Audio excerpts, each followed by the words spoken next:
Chapter 499. From the day of its birth, Wright's bar was destined to be extraordinary.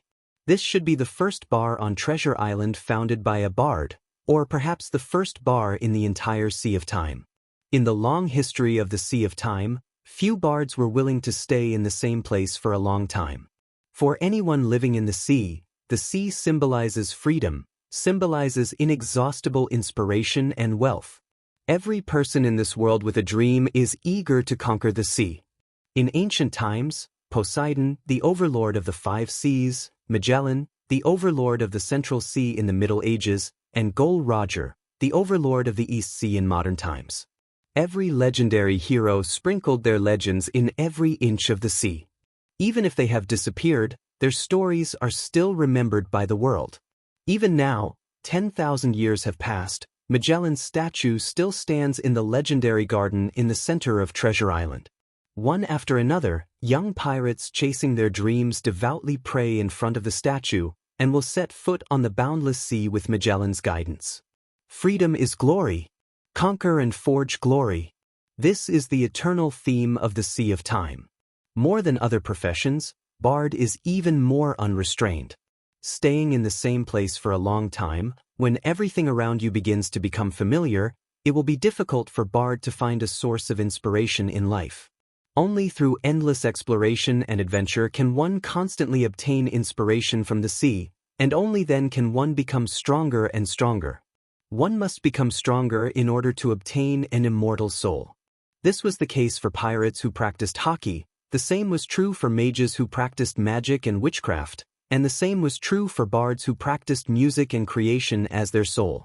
Even a musician as strong as one of the 12 ocean emperors, Brooke, chose to take his own fleet to endlessly shuttle through the entire sea, adventuring on one mysterious floating island after another, challenging undefeatable sea beasts, and searching for treasures hidden in the depths of the sea by predecessors.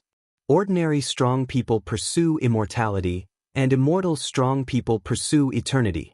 The longer they live, the more they fear that one day they will not be able to be reborn after death. Even the undefeated Gol Roger was submerged in the waves of history, not to mention the fact that none of the 12 ocean emperors alive today can compare to Gol Roger's hegemony. Chen Guang regarded himself as a resident artist in the bar, which was normal for him. But to the pirates of Treasure Island and even the Sea of Moments, they interpreted Chen Guang's actions as great. He gave up on immortality, gave up on becoming stronger, and used his music to cleanse the hearts of others selflessly. His generosity and greatness didn't need to be sung, it would accompany the ceaseless flow of the seawater and sprinkle over every corner of the Sea of Moments. Then again, the reason why Chen Guang's fame rose was because of the world-famous songs that he had stuffed into his brain back in the world of the piano. No matter how hard a poor bard played, it would only be annoying noise. But Mr. Wright was different. Every one of his songs was so beautiful, well-tempered, and flawless. He is the best piano player in history. First, his musical attainment basically stopped at the level of a player. He could only play, not create. It was impossible for him to casually create a beautiful melody on the spot like Beethoven and Mozart. Secondly, his performance was not only accurate, it was not machine-like, but it was better than machine-like. In terms of intonation, perhaps only the intonation of the original composer when he played the whole song for the first time could be exactly the same as his level of cheating through the world in a cup. Third, as a player with a large capacity that would never crash, his storage was abnormal. As long as it was recorded in human history, there was no song that he didn't know, and there was no song that he didn't know. If you asked him to recite the names of the songs one by one, perhaps he wouldn't be able to remember them, but if you asked him to play it, he would have it at his fingertips. The notes and melody didn't need to be memorized at all. It had become an instinct that was engraved in his genes. How much change could a bar bring to the entire Treasure Island? Before Chen Guang appeared, no one would consider this question. However, a year later, when someone suddenly looked back, they realized that the layout of the entire Treasure Island had unknowingly changed.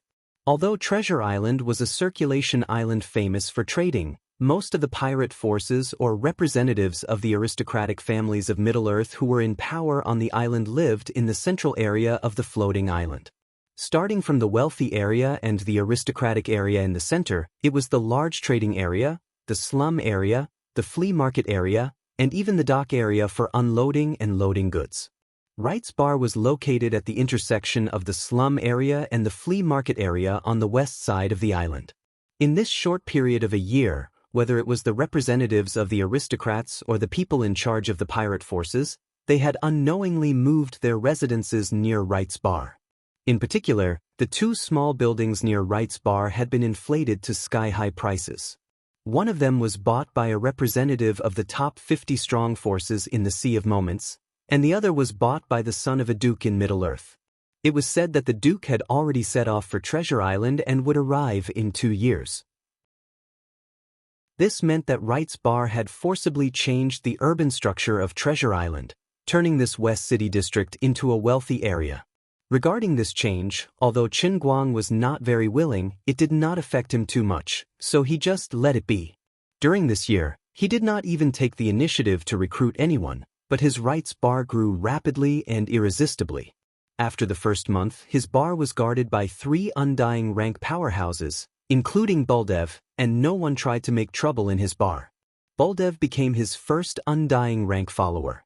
A year later, the undying rank powerhouse who had only mastered observation hockey could only work as a waiter in his bar. There was once a pirate leader who boasted of being one of the top 100 pirate groups in the Sea of Moments and tried to kidnap Qin Guang. As a result, before he could get close, he was knocked down to the ground by an undying rank powerhouse wearing a modern bar security uniform designed by Qin Guang according to his memory and sent him to reincarnation. In addition, there were no less than 10 bards who were highly respected in the outside world who came to his bar to be apprentices. Qin Guang did not have much music theory to teach, so he simply taught this group of people how to use a staff and then gave each of them a piece of music score. Now, of these 10 bards, 3 were part-time bartenders, 3 were helping to cut vegetables in the kitchen, and the other 4 who learned better were allowed to play on stage when Qin Guang was lazy and spread the glory of their mentor, Mr. Wright. About 11 months ago, Qin Guang had found a way to find someone to send out a message. There were 2 letters, one to Annie and the other to Lung Qin. However, the Sea of Moments was too big, and now that a year had passed, he did not know if the 2 had received it. Old Bob's beauty contest plan had never stopped, but his aesthetic sense seemed to be incurable. Qin Guang also had a crooked idea at first. Since Old Bob could not be counted on, he planned to find some sweetness himself. Although there were almost only blonde European girls on Treasure Island, it was not that there was no one who met his aesthetic sense, and the other party seemed to be very interested. Finally, he was about to succeed. However, just as he gritted his teeth and was about to go into battle, because he was too excited, he tripped on his feet and could not step on the bed. Instead, he slipped and fell to the ground. At that time, it was not easy for him to carefully select and search the entire Treasure Island for girls of the right age. Finally, he found a pure virgin girl whose appearance met his aesthetic standards. She climbed down from the bed in a panic and was about to help him onto the bed, but in the end, she saw the shocking hole on the iron floor. The size and thickness of the hole were exactly the same as his mortal weapon. Coupled with the flying sawdust that resembled a disaster scene, Bob, who was eating mashed potatoes downstairs, cursed through the circular hole. "Who's so wicked to make a hole upstairs?" Next to him, Buldev reminded, "Little Bob, above you is Mr. Wright's bedroom." A short and suppressed cry of alarm came from downstairs, and then there was the sound of someone running away in a hurry. The 18-year-old girl first looked at the hole, then looked at Qin Guang, and in an instant understood everything. She then covered her mouth and cried bitterly, "Mr. Wright, please let me go. I don't want to die." Qin Guang sighed and admitted defeat. Being too strong is really a kind of trouble. He actually wanted to explain to the girl that although the scene she saw was terrible, she was soft and the board was hard. As long as he controlled it well, no one would die. But the girl cried so miserably that he felt as if he had really committed a big crime, so he simply let her go. Little did he know that this was releasing a tiger back to the mountain. After one night, Mr. Wright's fearsomeness in one respect spread as rapidly as his talents spread throughout Treasure Island, and then throughout the Sea of Moments. If you don't have the strength of an undead, don't try to challenge Mr. Right in bed. Even if you are a man. He can even break swords. He can even split seawater. I heard that Wright's bar lacked a hammer when it was renovated. It was Mr. Wright who personally made the stage. Don't ask me how he knocked the nail in. Without armament hockey, it will be easily smashed by him. Except for the strong with Haushika hockey, no one can survive under Mr. Wright's whip.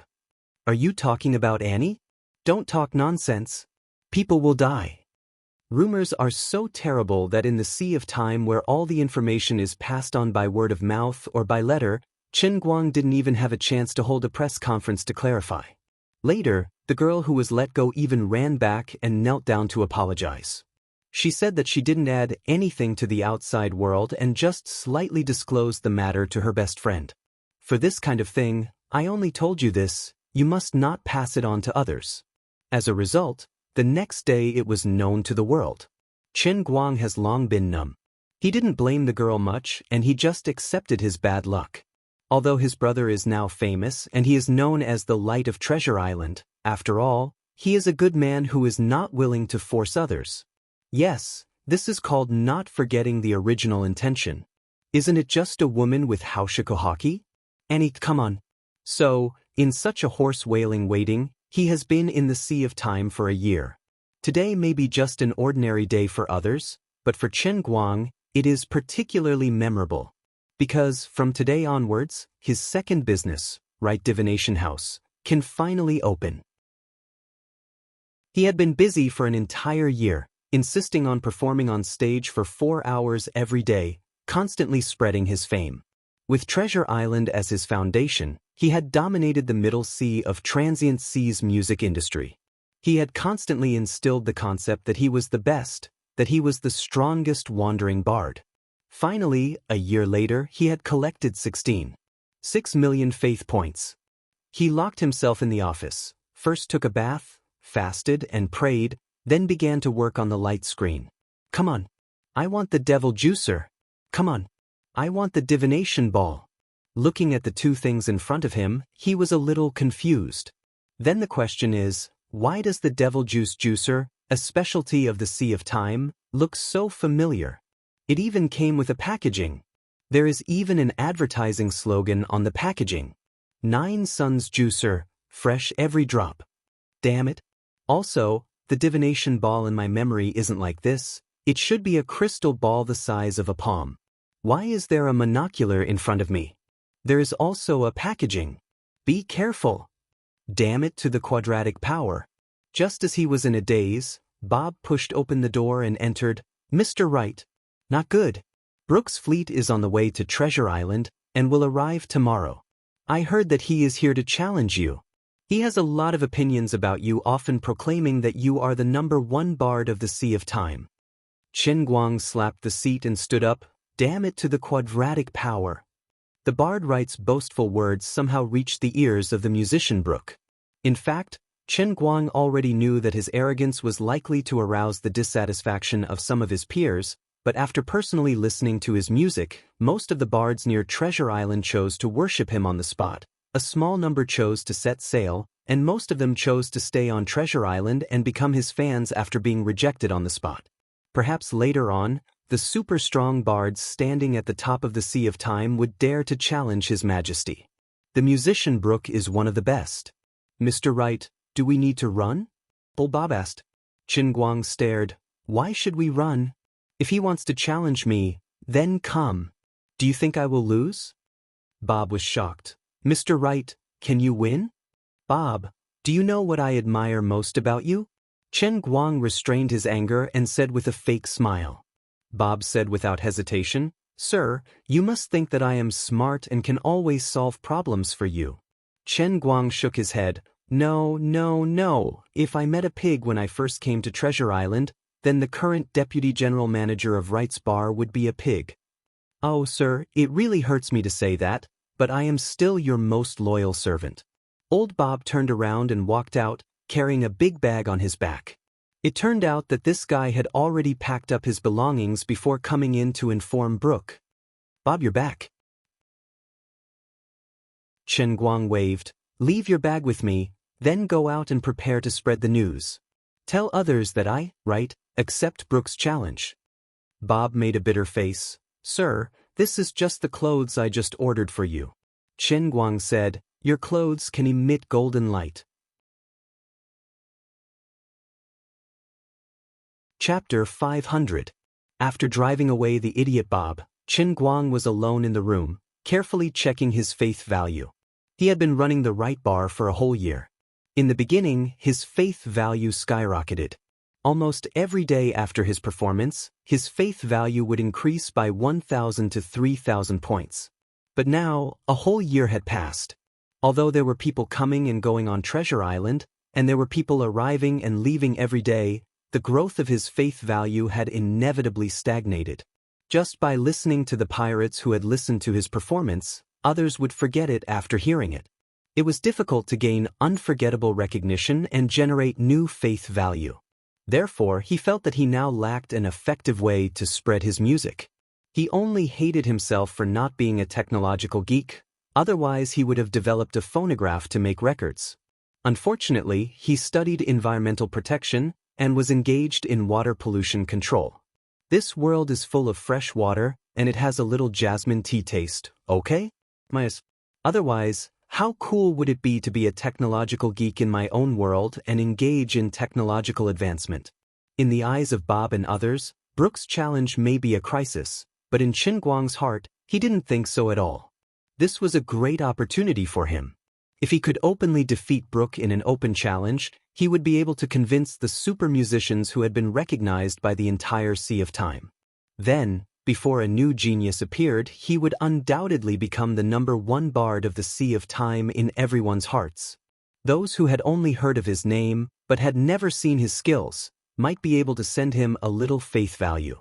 As for how to challenge his piano skills, Chen Guang, who had been a pianist for countless years with the identity of 1900, said that there was no pressure. Therefore, tomorrow he would first subdue Brooke, and then the current production of nearly 600,000 faith value per day should rise, right? If the business of the divination house was good, perhaps it would only take a few days to complete the learning of 4,978 languages. Wait a minute. Chen Guang suddenly realized something. What he had to face was not only the common English, French, German, Japanese, Korean, and Spanish on Earth, but also the various indigenous languages that were about to be lost. At least in the case of Treasure Island, where he was now, he had asked old Bob to do a census of the people who came and went. So far, there were hundreds of pirates who had appeared on Treasure Island, and perhaps there were more than 100 corresponding languages. However, the official language of the instantaneous sea was still English. At first, it was very easy and pleasant for him to keep learning new languages, but gradually, as the languages he needed to learn became more and more obscure, it was very likely that he would not be able to find anyone who knew these obscure languages even if he had demon juice. Although the population of the Sea of Time was as high as 178 billion, as long as one's efforts paid off, coupled with the divination ball's search function, they should be able to find people. But the Sea of Moments was too big. Even if they knew where he was, they might have to wait for many years to bring him over. Tens of millions of kilometers in a minute, okay? For example, if some unlucky race with a rare language was living on a certain floating island near the border of the Sea of Moments, how were they supposed to bring them over? Although most of the population of the Sea of Moments was concentrated in the 5 seas, everyone knew that the seas outside the 5 seas were the most mysterious and boundless. For example, the Wampy's Sea of Gorger Roger. It seemed like no one could find it now. Chen Guang expressed that he was starting to panic. He felt that the setting of the Heavenly Holy Grail was very unreasonable. It was simply a scam. Lori, come out and save me. Chen Guang shouted in his heart. Lu Li cursed in her heart unhappily. What? I'm busy. You should know what I was thinking just now, right? Give me an idea. I'm now locked up in Treasure Island and can't move. What if some remote Hebrew language is on the side of the cup? Chen Guang said anxiously. Laurie chuckled. Don't worry, when your daily production of faith reaches 100 billion a day, you will find some surprises. Let me give you a small tip. You can't leave Treasure Island, but isn't Treasure Island a floating island? Chen Guang instantly understood. You mean, I can pay the faith points to drag Treasure Island away? Laurie nodded. That's about it. Why is it 100 billion a day? That's F***king expensive. Our price system is collapsing so badly. Chen Guang protested. If the Heavenly Holy Grail is a game developer, with the price system collapsing like this, it would become a ghost in 3 days. Laurie chuckled. You can understand it this way. The game developer's concept is very good. But you neglected one thing. The Heavenly Holy Grail is a single-player game. You are the only player. The entire game, the entire world, is to serve you. To be more accurate, including the realm of transient sea, all the test worlds exist to train you. Even if the transient sea has already become its own world and self-proclaimed system, when you enter, the Heavenly Holy Grail will still make slight adjustments to certain things under the precondition that the realm of transient sea is stable, to ensure that your training and tests are in line with the Heavenly Holy Grail's original intentions. This way, don't you feel that you have a special sense of existence, that you are especially respected? Otherwise, how can there be such an easy thing in this world, that you can get something without paying? Chen Guang fiercely slammed the table. Your family's slight adjustments go from tens of thousands to hundreds of billions. Which idiot designed this Heavenly Holy Grail? Is there a hole in his brain? Such an indecent endless god world's 10 great god equipment. It's simply degrading. Laurie, well scolded. I really want to curse that bastard to death. Chen Guang laid on the chair and pretended to be a zombie. Seeing his face that was filled with nothing to live for, truly pitiful, Laurie showed a rare kindness. All right, don't complain. There are some words that I don't want to say to you too clearly, but you have to understand it yourself.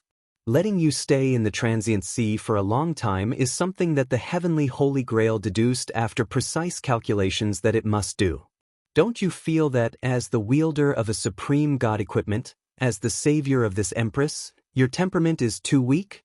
Letting you experience the various states of the world here, experiencing life, this is the Holy Grail's test for you, and also a form of nurturing. In the past, it would seal your heart every time, making you waste away your time. This time, when you return to the transient sea, it is a chance for you to transform yourself, to be reborn. Chen Guang waved his hand helplessly. I understand the logic, but this matter is too deliberate. It's very stupid, all right? Not letting you stay for 62,000 years is already a great kindness. Accept your fate. Don't look for me for help, because this is something that even I can't decide. Remember, in your long life, how to see through the mysteries without forgetting your original intention. This is especially important for you. You have to understand, the transient sea is only one of the 3,000 worlds. Right now you are only facing the test of the one line of heavens. The days are still long. Chen Guang didn't want to talk to Laurie anymore, and threw a lump of snot at her. Outside, there was also a fellow who had nothing to live for. Seeing Bob come out with a bitter face, Baldev came over and asked, Little Bob, what is Mr. Wright's attitude? Are we going to start a war with Mr. Brooke? I have just talked with many experts on the island, although everyone is willing to pledge their lives to follow Sir, but even if we join forces, we still can't resist Sir Brooke. The power of the Sea Emperor is too strong. It's not something we can imagine. Bob glanced at Baldev. He stared affectionately at this bearded brother. After a long time, he softly said, Baldev, after I die, can I be buried together with you? Baldev stared at him. Has the situation become so serious? Bob shook his head. Oh no, I was just thinking if I can stay in the same grave as the immortal strong, maybe when you resurrect, you will remember to take my soul with you, so that we will be twin brothers in our next life. At that time, you must remember to let our parents name me Bob, and tell me the story of my life from an early age. Baldev, I am very reluctant to part with you if possible. Please don't let my soul dissipate like dew in the morning under the sun. Baldev, well, if you also have a soul, I will try my best, but it is also possible that we will be twins. Bob, it is also possible that we will be deformed with 2 heads, so that we can learn the cannibal magic that requires 2 heads to chant at the same time. the light of Treasure Island, right, had announced that he had accepted the musician Brook's challenge. This earth-shattering news swept through the entire Treasure Island in a flash. Under the feet of the seagulls and geese, it quickly spread to every corner of the Central Sea. This incident happened so suddenly that it caught everyone off guard. A year ago, Sir Brook was still on the periphery of the South Sea looking for the location of the Sea of Music and Murex Sea. No one knew what kind of powerful magic he used to make his ship cross nearly 10 million kilometers in just 1 year to arrive at Treasure Island. In the understanding of many people, even at this time, Brook should not have heard of the name of Right. Chen Guang himself was also pondering over this matter. He felt that perhaps Brook had some means of spreading information that he did not know of. Silver Sparrow sighting. Since the other side issued the challenge first, of course, he had to add some stakes to make it interesting, otherwise he would be putting himself too low. On his side, he intended to write 10 pieces of music as stakes. As for Brook, Chen Guang's territory could be considered, so he first put out the music pieces and let the other side see the dish on the plate. After all, for Chen Guang, the music pieces were worthless, but for the genuine bard Brook, who pursued the highest realm of art, it was a priceless treasure. This is called cross-border business, or smuggling for short. Huge profits need not be explained. At this time, above the distant East Sea, Brook put down the colorful shell in his hand and fell into contemplation. After a long time, this skinny as a match, wearing a huge curly-brimmed hat, the number 1 bard of the Sea of Time sighed softly, but did not speak. Next to him, a young man dressed in aristocratic clothing slightly bowed. Sir Brook, this subordinate thinks that, with your status, challenging a bard who has just become famous for less than a year, it is detrimental to your dignity. I think his wording is inappropriate, and he has the intention of humiliating you. Brook turned his head to look at the young man. Watson, you don't understand. A bard is different from an ordinary pirate who cultivates hockey. The higher a bard stands, the less he can see the direction of the future, unable to find the goal of cultivation. I have been stuck in this realm for 2,000 years, dying and coming back to life again and again, causing my memory to gradually blur. If I can't go further, perhaps the next time I sleep, I will disappear forever. Watson's mood became agitated. No. Impossible. Mr. Brook, you are the greatest bard. How could you disappear? Brook was somewhat disappointed and frustrated. Young Watson, do you know who my captain is? What? Sir Brook, you also have a captain? It was obviously the first time that Watson heard this secret. Brook nodded. Yes, my captain is the only great overlord of the sea who has defeated the central government. He is the only pirate king recognized by everyone after Gold Roger. His name is Luffy. What? Sir Brook, you are actually a crew member of that ship. Watson has been following Brook for 1,000 years, but it was the first time that he heard him talk about the past. Yes, we found the Wampi's Sea together with the Shawnee. We have the world's greatest pirate king, the greatest swordsman, the greatest chef, the greatest navigator, the greatest archaeologist, the greatest doctor, the greatest mechanic, and the stupidest sniper. We have done things that others can never imagine. When we found Gold Roger's treasure, my companions chose to drive the Shawnee deeper into the endless sea. My captain wanted to see the end of the Sea of Time. I was going to go too, but they told me to stay. They knew that they probably wouldn't come back. They thought that I should leave my talent in the 5 seas and use my music to create more excellent pirates for this world. Watson slammed the table. He was going crazy. My God! Gold Roger's treasure. Mr. Brook, I really didn't think that you... What kind of treasure is that? That's a letter, nothing else. Brook's tone became deep. What did the letter say? Watson's breathing almost stopped. The atmosphere in the cabin became incomparably heavy in an instant. Brook raised his head slightly and looked at the window, as if he was afraid that the wall had ears. The letter said that the owner of the Eternal Hand is alive. The legend of the Eternal Hand and the invisible wall at the end of the Sea of Time has been circulating in this world for far too many years, so long that if it wasn't mentioned, it would be almost forgotten. But with just a little bit of information, everyone in the Sea of Time knows about it. This is the most basic common sense. Just like how there are 24 hours in a day, after the day passes, it is night. Brooks' simple words revealed an infinite amount of information.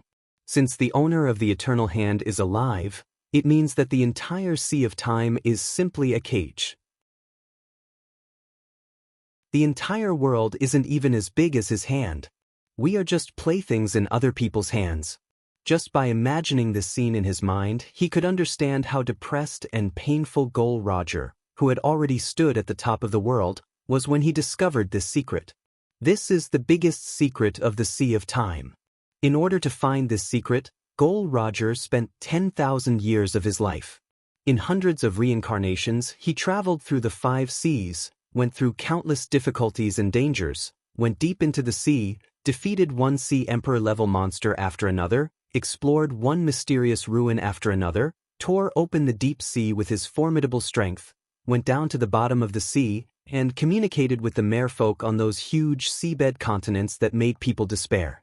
He walked step by step on the footprints left by the great sages like Poseidon and Magellan, and then used his unparalleled knowledge and wisdom to decipher the mystery and deduce this conclusion that he didn't dare to believe but had no choice but to believe. Discovering this secret turned the great overlord of the sea into a decadent old man. He didn't even dare to say it, he didn't dare to let his crew know even the slightest bit. He only dared to write it in a letter and bury it in the deep sea. Even if he lost the love and respect of his crew, he didn't care. Because he knew that if he simply said it, it would only make people think that he was a stupid madman. Therefore, before he died, he told a big lie, telling people that his treasure was hidden in the sea of 10,000 peaks, making the younger generation crazy, and setting off the great pirate era. Only treasures obtained after risking everything will be cherished, only this kind of words will be believed. In the end, Gol Roger suddenly lost the right to be immortal because he had almost seen through the true secrets of the realm of the transient sea. He even wanted to reveal the secrets to the public, so he was punished by the realm of the transient sea and his immortal soul was taken away. No, impossible. Even if these words came from the mouth of his most respected Mr. Brooke, Watson still felt it was hard to believe. Brooke smiled. See, even if I say it, Watson, you still doubt it. We were also like this, even if this letter was left by Mr. Gol Roger, it still made us lose our minds for many years. So Captain Luffy and the others chose to continue to the deep sea? Even if they knew they couldn't come back? Just to see the hand of eternity? It took Watson 15 minutes to calm down a little, and asked again. Brooke nodded, yes. Therefore, I must challenge right. I have waited for such an opponent for thousands of years, and I can't hold on any longer. The best result is that I can break through the shackles of the present in the fight with him, and become the strongest bard that has never appeared in the entire history of the Sea of Time. The worst result may be nothing, then I will choose to pass on Roger's letter and my everything to him, hoping that after I die, he can pass on this secret, and cultivate a powerful pirate king that surpasses Luffy, surpasses Roger, surpasses Magellan, surpasses Poseidon, and breaks this endless cage. Let us obtain true freedom. Mr. Brooke, Watson, who has a lifespan of 1,300 years and a young body, cried like a child. At this time, Brooke and Watson didn't know that the owner of the Hand of Eternity was waiting for him on Treasure Island, and with a face full of expectation he was shaking the 10 pieces of music he had just written in his hand, wanting to obtain the means to transmit the message, the sound transmission shell that he had just used to communicate with others.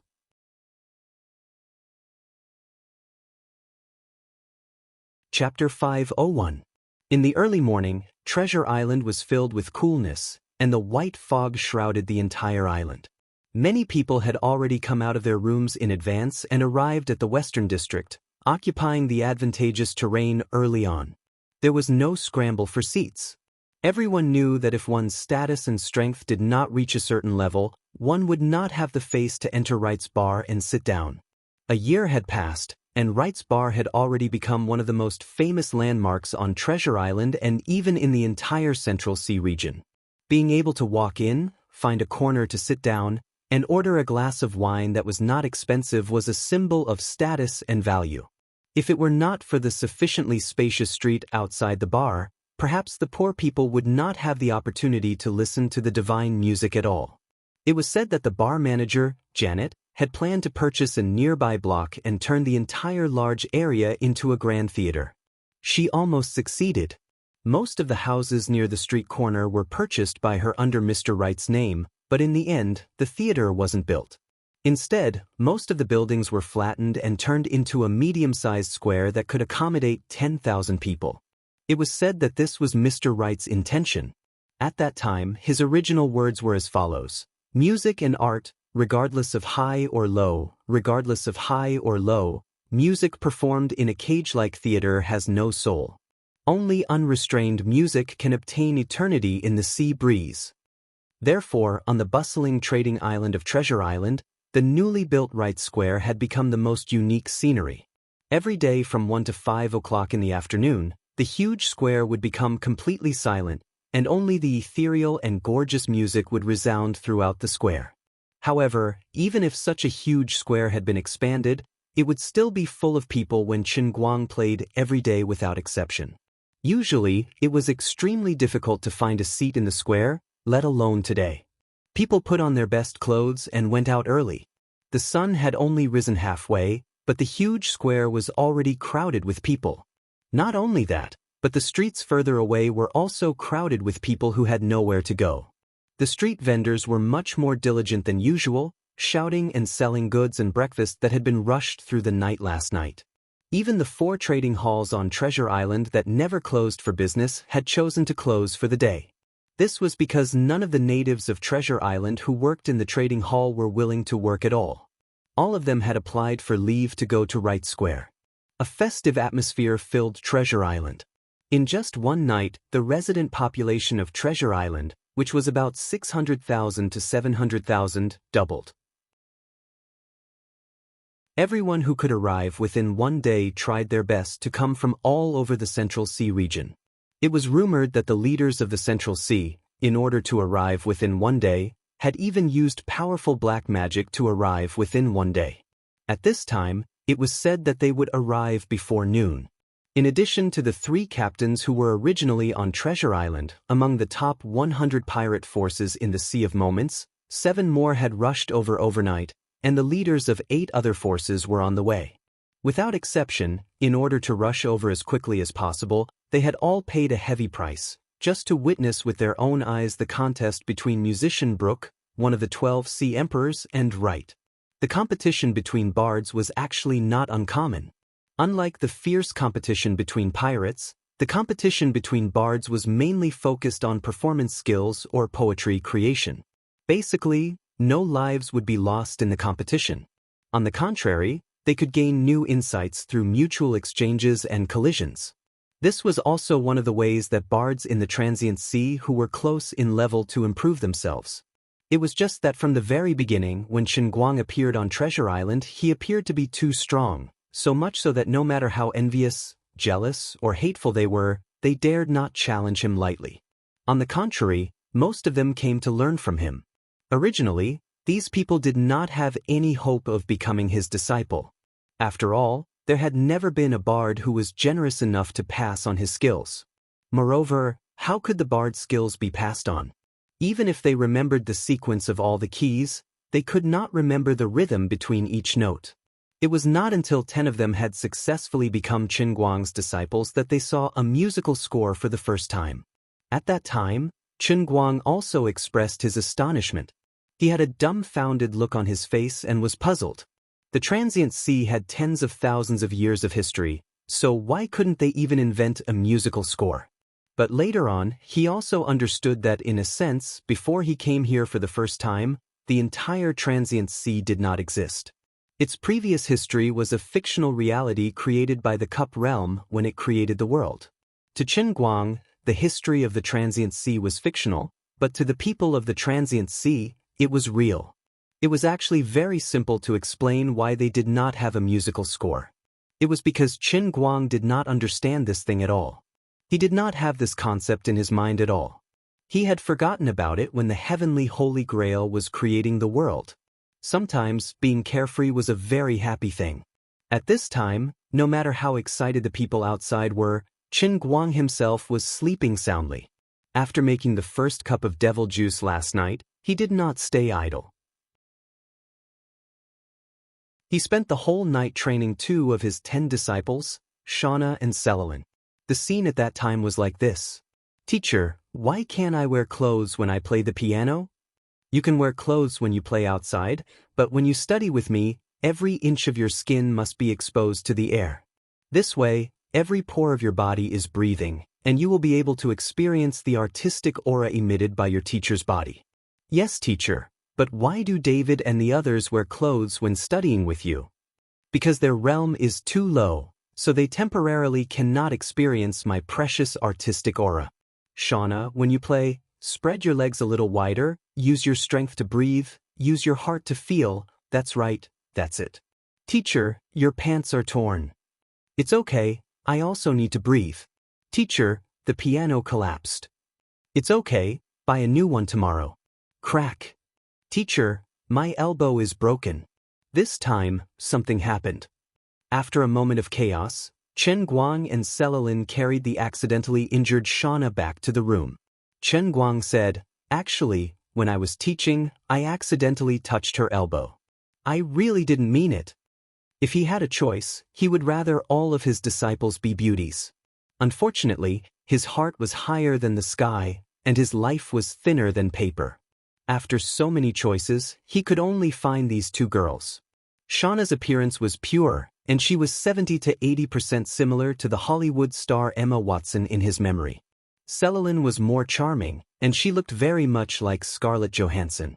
As for how talented these 2 were in the piano, Qin Guang said that he had no idea. His own music theory was 0, so he had no right to evaluate other people's talent. The reason he chose them as his disciples was very simple. Appearance was justice.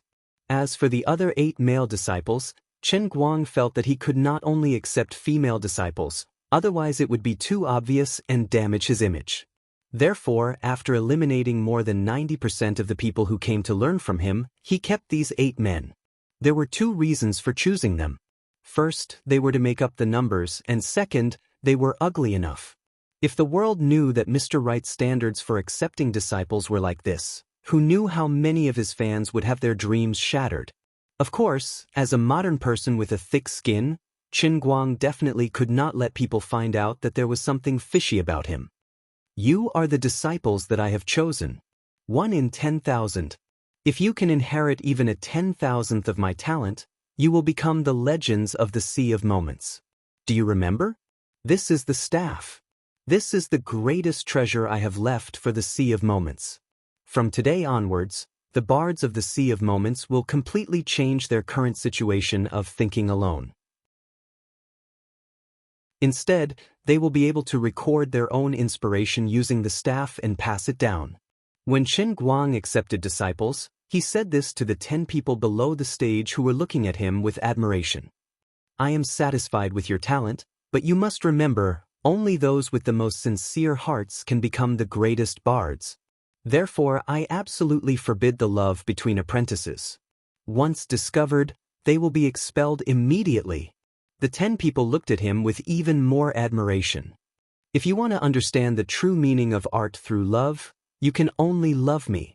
The eyes of the 10 people seemed to have stars. What a great teacher! Don't look at me like that. In my hometown, same-sex love is not accepted. Finally, when the noon bell rang, a huge ship hanging a huge pirate flag suddenly appeared outside the port of Treasure Island. Brooke had arrived. The people who had been waiting here for a long time cheered in unison. The reputation that Brooke had accumulated for many years was not an undeserved reputation. Unlike Qin Guang, who rose rapidly like a comet, Brooke had used his dedication day after day, year after year, to win the respect of every pirate in the Sea of Moments. His strength was tyrannical, yet he was humble, courteous, and generous. Even the royal family of the Central Earth government, who had arrived earlier than Brooke, chose to stay at the port and wait for Brooke's arrival. Qin Guang originally didn't intend to come, but he really couldn't resist Bob's tearful pleading. Mr. Wright, I'm begging you, go take a look, even if it's to show a little bit of basic respect, so that if we lose... No, of course we won't lose. You are the most powerful bard. Brook crossed 2 seas to listen to your teachings, and the great you took the initiative to go to the port to welcome him. Regardless of victory or defeat, this will surely become a legend. Sir, think about it. Tens of thousands of years later, there will be such a story circulating in the Sea of Moments. It was a sunny noon, and the greatest bard in history, Mr. Wright, and the second greatest bard, Lord Brooke, met for the first time on Treasure Island, opening a new chapter in the history of the Sea of Moments. How about it? Don't you feel excited just thinking about it? Although today's Bob was no longer the destitute intelligence merchant of the past, and was also a respected figure on the island, his eloquence hadn't fallen, and his flattery had become even more exquisite. Chen Guang was also pleased with the flattery. There's still a bit of truth to it, let's go. But when he really stood at the forefront of the port, looking at the huge pirate ship that was more than 10 feet tall, not inferior to the Titanic cruise ship, he still received a great shock. What shocked him wasn't the size of the ship, but the very familiar pirate flag on it. The skull on the flag made his consciousness pass through the barrier of the plane in an instant. It was as if he had returned to the time when he was still a primary school student, squatting at home with Zhu Jifa and a group of people. They were filled with anticipation as they inserted the CDs they rented from the video store into the VCD player of Bobugeo. It was a scorching hot summer, and a dozen of his friends squeezed together in a room without air conditioning. Although they were sweating profusely from the heat, their eyes were shining as they watched the TV, unwilling to even blink.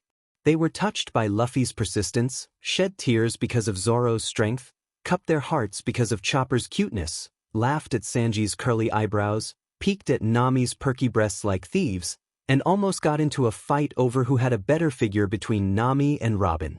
Time flew, and youth was gone, never to return to that day. He once thought that Luffy didn't exist in this world, but when he saw the pirate flag, Chen Guang felt as if his memory had been devoured. It was a grinning skull wearing a straw hat with a red rim. It was the pirate flag of the Straw Hat Pirates. At this moment, Chen Guang's nose instantly turned sour. Crossing the barrier between two worlds had dealt a heavy blow to his heart. Mr. Wright, what's wrong? Baldev, who was behind Chen Guang, noticed that Chen Guang's shoulders were trembling. Chen Guang rubbed his eyes. No, nothing. By the way, Bob, was there a pirate named Luffy in this world? Chen Guang asked Bob.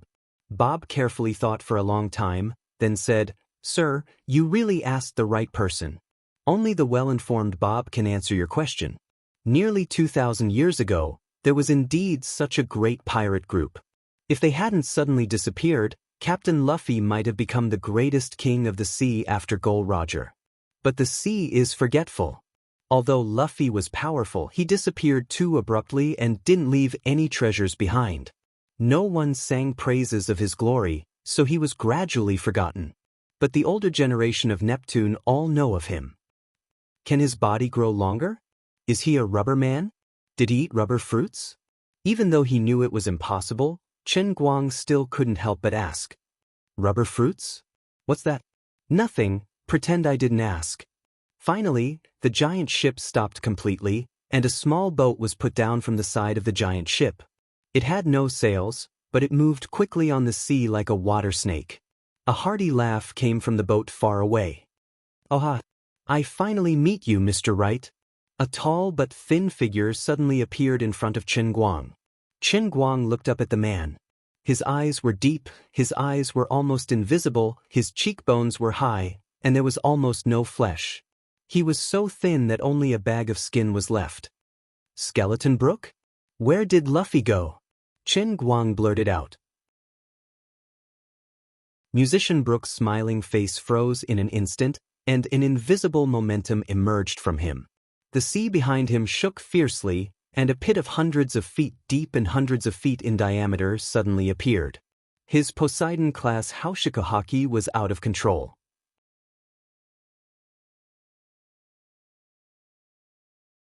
Chapter 502. With Brook's sudden loss of control, it was as if the entire treasure island had been hit and trembled slightly. He has been in the Sea of Time for a whole year. The most powerful pirate that Chen Guang has seen is only a captain in the top 50 with armament haki. This is the first time that he has encountered a Sea Emperor-level powerhouse. The earth under his feet trembled, but it was only a slight leakage of Brook's power. "Mr. Wright, you are really funny." Brook was silent, and Watson, who was next to him, quickly came forward to ease the atmosphere. Chen Guang is 100% sure that his judgment is not wrong, but this skeleton Brook is deliberately concealing his identity.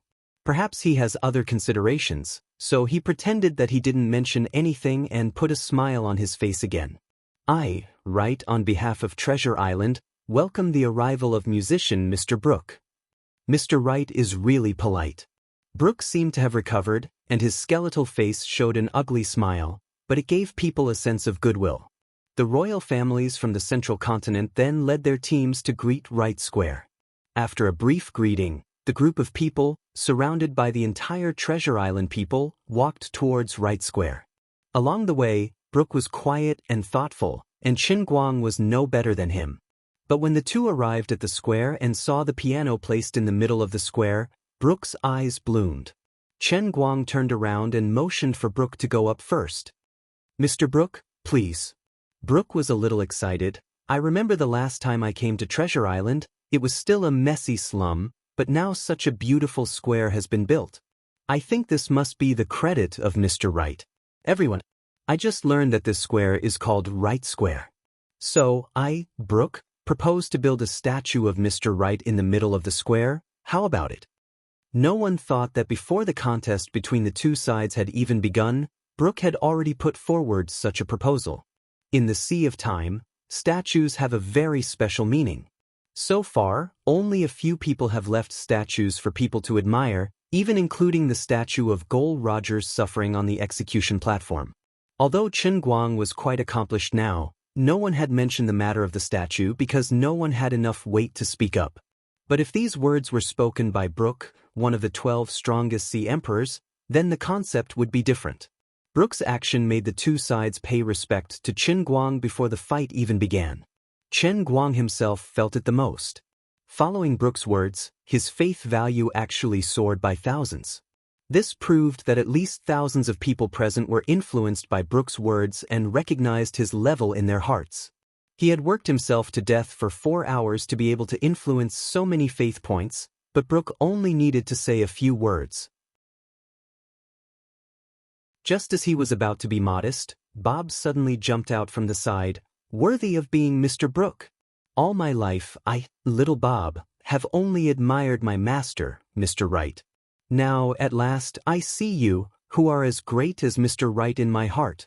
For my master to be recognized by Mr. Brook, my little Bob's life is worth it." After saying that, this guy actually began to wipe his tears. Not knowing why, Chen Guang felt that he was crying tears of joy. He definitely felt glad that even if he lost, he didn't have to fight to the death. "This is too shameful." Chen Guang calmly waved his hand. Buldev came forward and knocked Bob on the back of the head, knocking him unconscious and dragging him to the side. "I've let Mr. Brook see a joke." Chen Guang restrained his thoughts. Although this square is good, the sound of the piano is too low. Although there are a lot of people here and everyone is quiet enough, only the people near the piano can hear the sound. It's really a pity. Brook waved his hand. "Watson, take out all the sound shells we found in the outer sea. Since I took the initiative to challenge you, in order to thank you for your generosity, I will give you these sound shells as a gift." As Watson spoke, he had his attendants open one big box after another. They took out a dozen large shells that were so thick that a person could wrap his arms around them and place them around the square. Finally, Watson put a small shell on the piano, turned around, and nodded to Chen Guang and Brook. "It's done." Brook was about to explain, but Chen Guang raised his hand. Of course, he knew that this thing was called a sound shell. He was ecstatic. He had been worrying about how to spread his music. How come he didn't think that since the world of the Sea of Moment was taken from One Piece and Pirates of the Caribbean, then it was reasonable to have those colorful shells? It's just that no one had discovered it before. But for him, this was not a problem at all. He was a man with a divination ball. In the Sea of Moment, there was nothing he couldn't find. Although he couldn't leave, sooner or later he could use his influence to let others get it. So, shall we start? Qin Guang asked. Brook nodded. Since I am the challenger, then let me go first. Chen Guang declined to comment.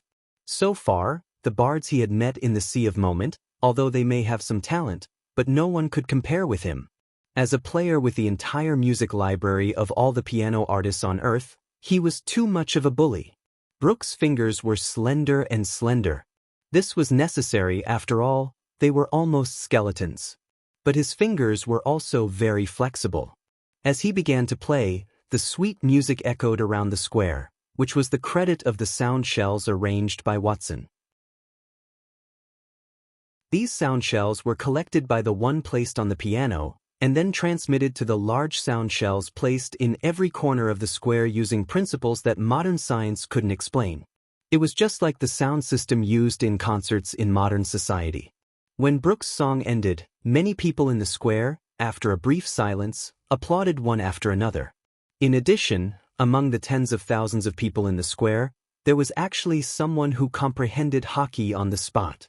Worthy of standing at the top of this world's bards, the level of his self-created music was absolutely not inferior to the famous masters that had appeared on Earth. Chen Guang was speechless. Bob silently carried the backpack he stole from Chen Guang's office on his shoulder, and then was pressed to the ground by Baldev. Mr. Wright, please? Brook stood up. Chen Guang pondered in his heart. If he were to bring out a classic from the modern era, his performance might only be on par with Chen Guang. Not to mention that Chen Guang was a sea monarch expert.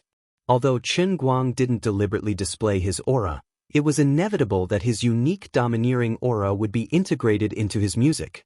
Worthy of being the musician Brook, he was really strong. If this goes on, I will lose. Bracing himself to sit on the piano, Chen Guang recalled the contest with the jazz master on the Virginia. His mind flashed, and he finally thought of an unconventional method. Although you are very powerful, but I, your brother, am a cheat. He first turned his head to the side and apologetically smiled at Brook, and then said, I'm sorry. Immediately he began to play. In the blink of an eye, the audience was in an uproar. Because the music he played was exactly the same as what Brook had just played.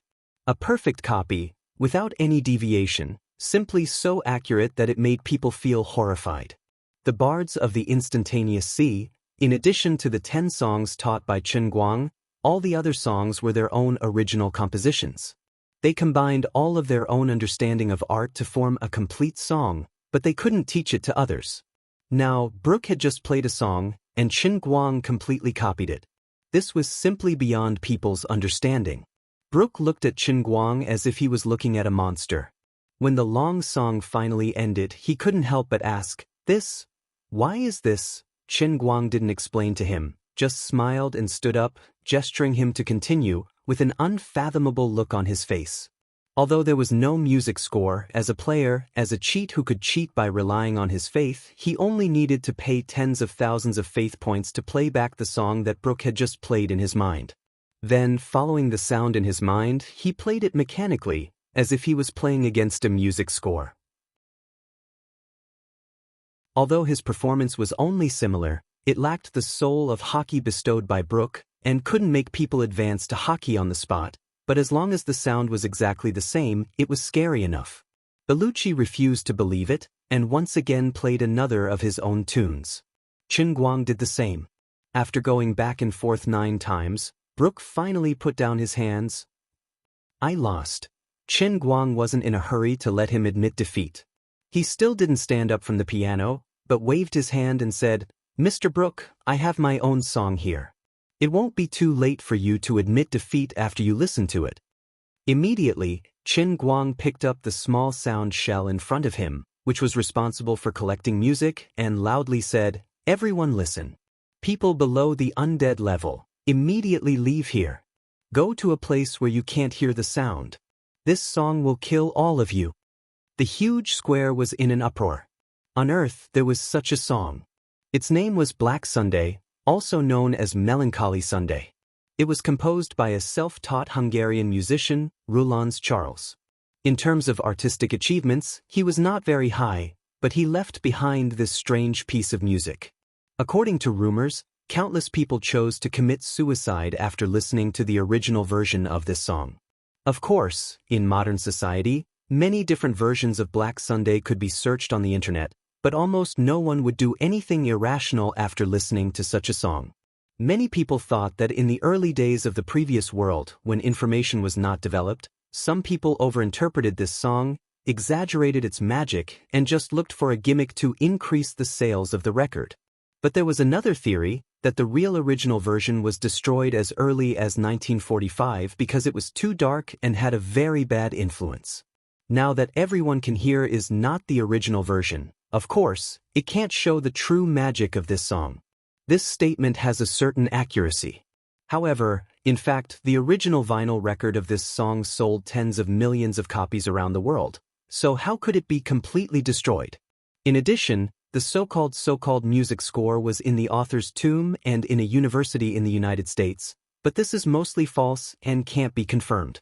However, Chen Guang can tell others with certainty that whether it is the original vinyl record or the so-called music score, they are not the real original song. The real original song was played by the original author, Rurenz Charles.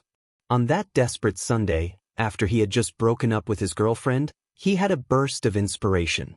He sat alone in front of the piano and played this 47-minute-long song for the first time. This is the real original version. Even the music scores that Rurenz Charles wrote later on had changed quite a bit compared to the inspiration that he had at the beginning. Even the officially released music scores were just one-sided and far-fetched memories. They only had the form, but they did not have a real soul. Even Rurenz Charles himself couldn't play anymore, let alone others. But Chen Guang can. At this time, what Chen Guang is going to play is the inspiration that Rurenz Charles captured for the first time when he wrote this song. This was the most monstrous aspect of Chen Guang's music player. As long as it existed in the past, he could perform it, even if it is a lost song in a sense. In addition, the realm of transiency is obviously different from the real world. Playing the song here will conform to some unique rules of the transient sea. The wandering poets and their music in the realm of transient sea have a layer of magic that modern science can't explain. It can even help people to improve their understanding of hockey. Therefore, Chen Guang himself is not sure what kind of effect this forbidden song will have on the people in the transient sea. Right now, he doesn't want to become a butcher, he just wants to be famous. Letting the undying rank and above experts stay is also because Chen Guang speculates that only people who have reached this level can withstand the impact of the song. But how can these ordinary people be willing to leave? This is an unprecedented showdown between the two peak wandering poets in history. Everyone is hesitant and unwilling to leave. Brooke looked at Chen Guang's serious expression. Lord Wright, are you serious? Brooke has already admitted defeat in his heart. His speech and expression are also quite respectful. Chen Guang nodded. Of course, this song is beyond your imagination. Immediately, Chen Guang turned to Bob and the others behind him and said, Bob, Janet, Shauna, Celine, you all also leave here. Bob said, Lord, actually I have a good suggestion. Say it. Chen Guang's expression became more and more dignified. In any case, aren't there at most 100 or 200 undying rank experts here? Why don't you let everyone move into the bar, close the door, put away the open-air piano platform, and find some people to guard outside? Let me help you put away the sound shell. Chen Guang, what you said makes a lot of sense. Brooke laughed out loud. Chen Guang covered his face. His prestige has been swept to the ground. Baldev gave Bob a kick. Little Bob, you should quietly say this kind of thing.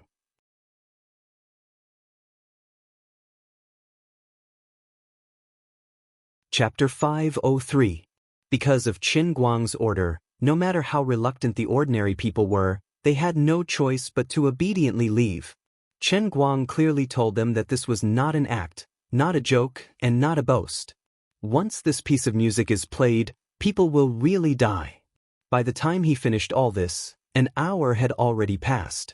The sky outside was getting dark, the sun was setting in the west, and the evening sun was shining down from the other side of the sea, but the moon was already high up in the sky. Under the illumination of the sun and the moon at the same time, the sky of Treasure Island was filled with a dusky atmosphere, making people feel gloomy and depressed. Chen Guang sat in Wright's bar with a grim expression. Nearly 200 undying rank and above powerhouses were all sitting upright in the bar. Even the central royal families whose strength did not reach the standard were chased out. Outside the bar, dozens of volunteers with their ears plugged tightly surrounded the bar, preventing anyone from approaching. Old Bob stood far away and thought enviously.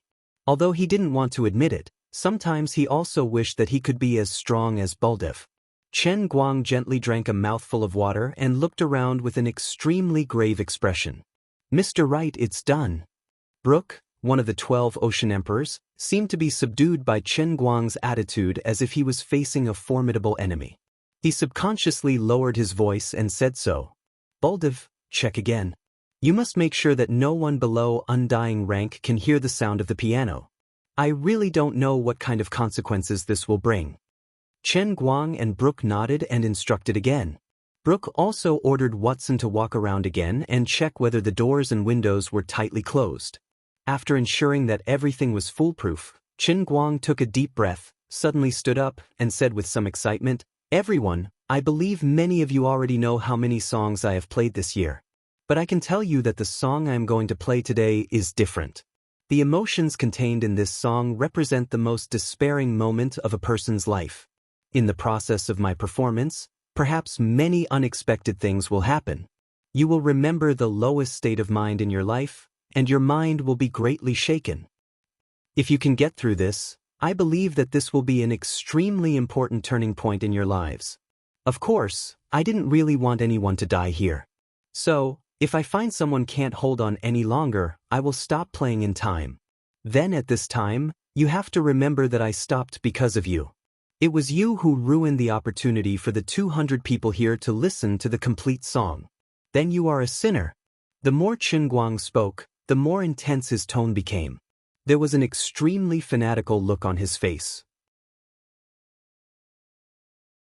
With his current status in the Treasure Island and even the Momentary Sea, no one dared to look down on his solemn attitude.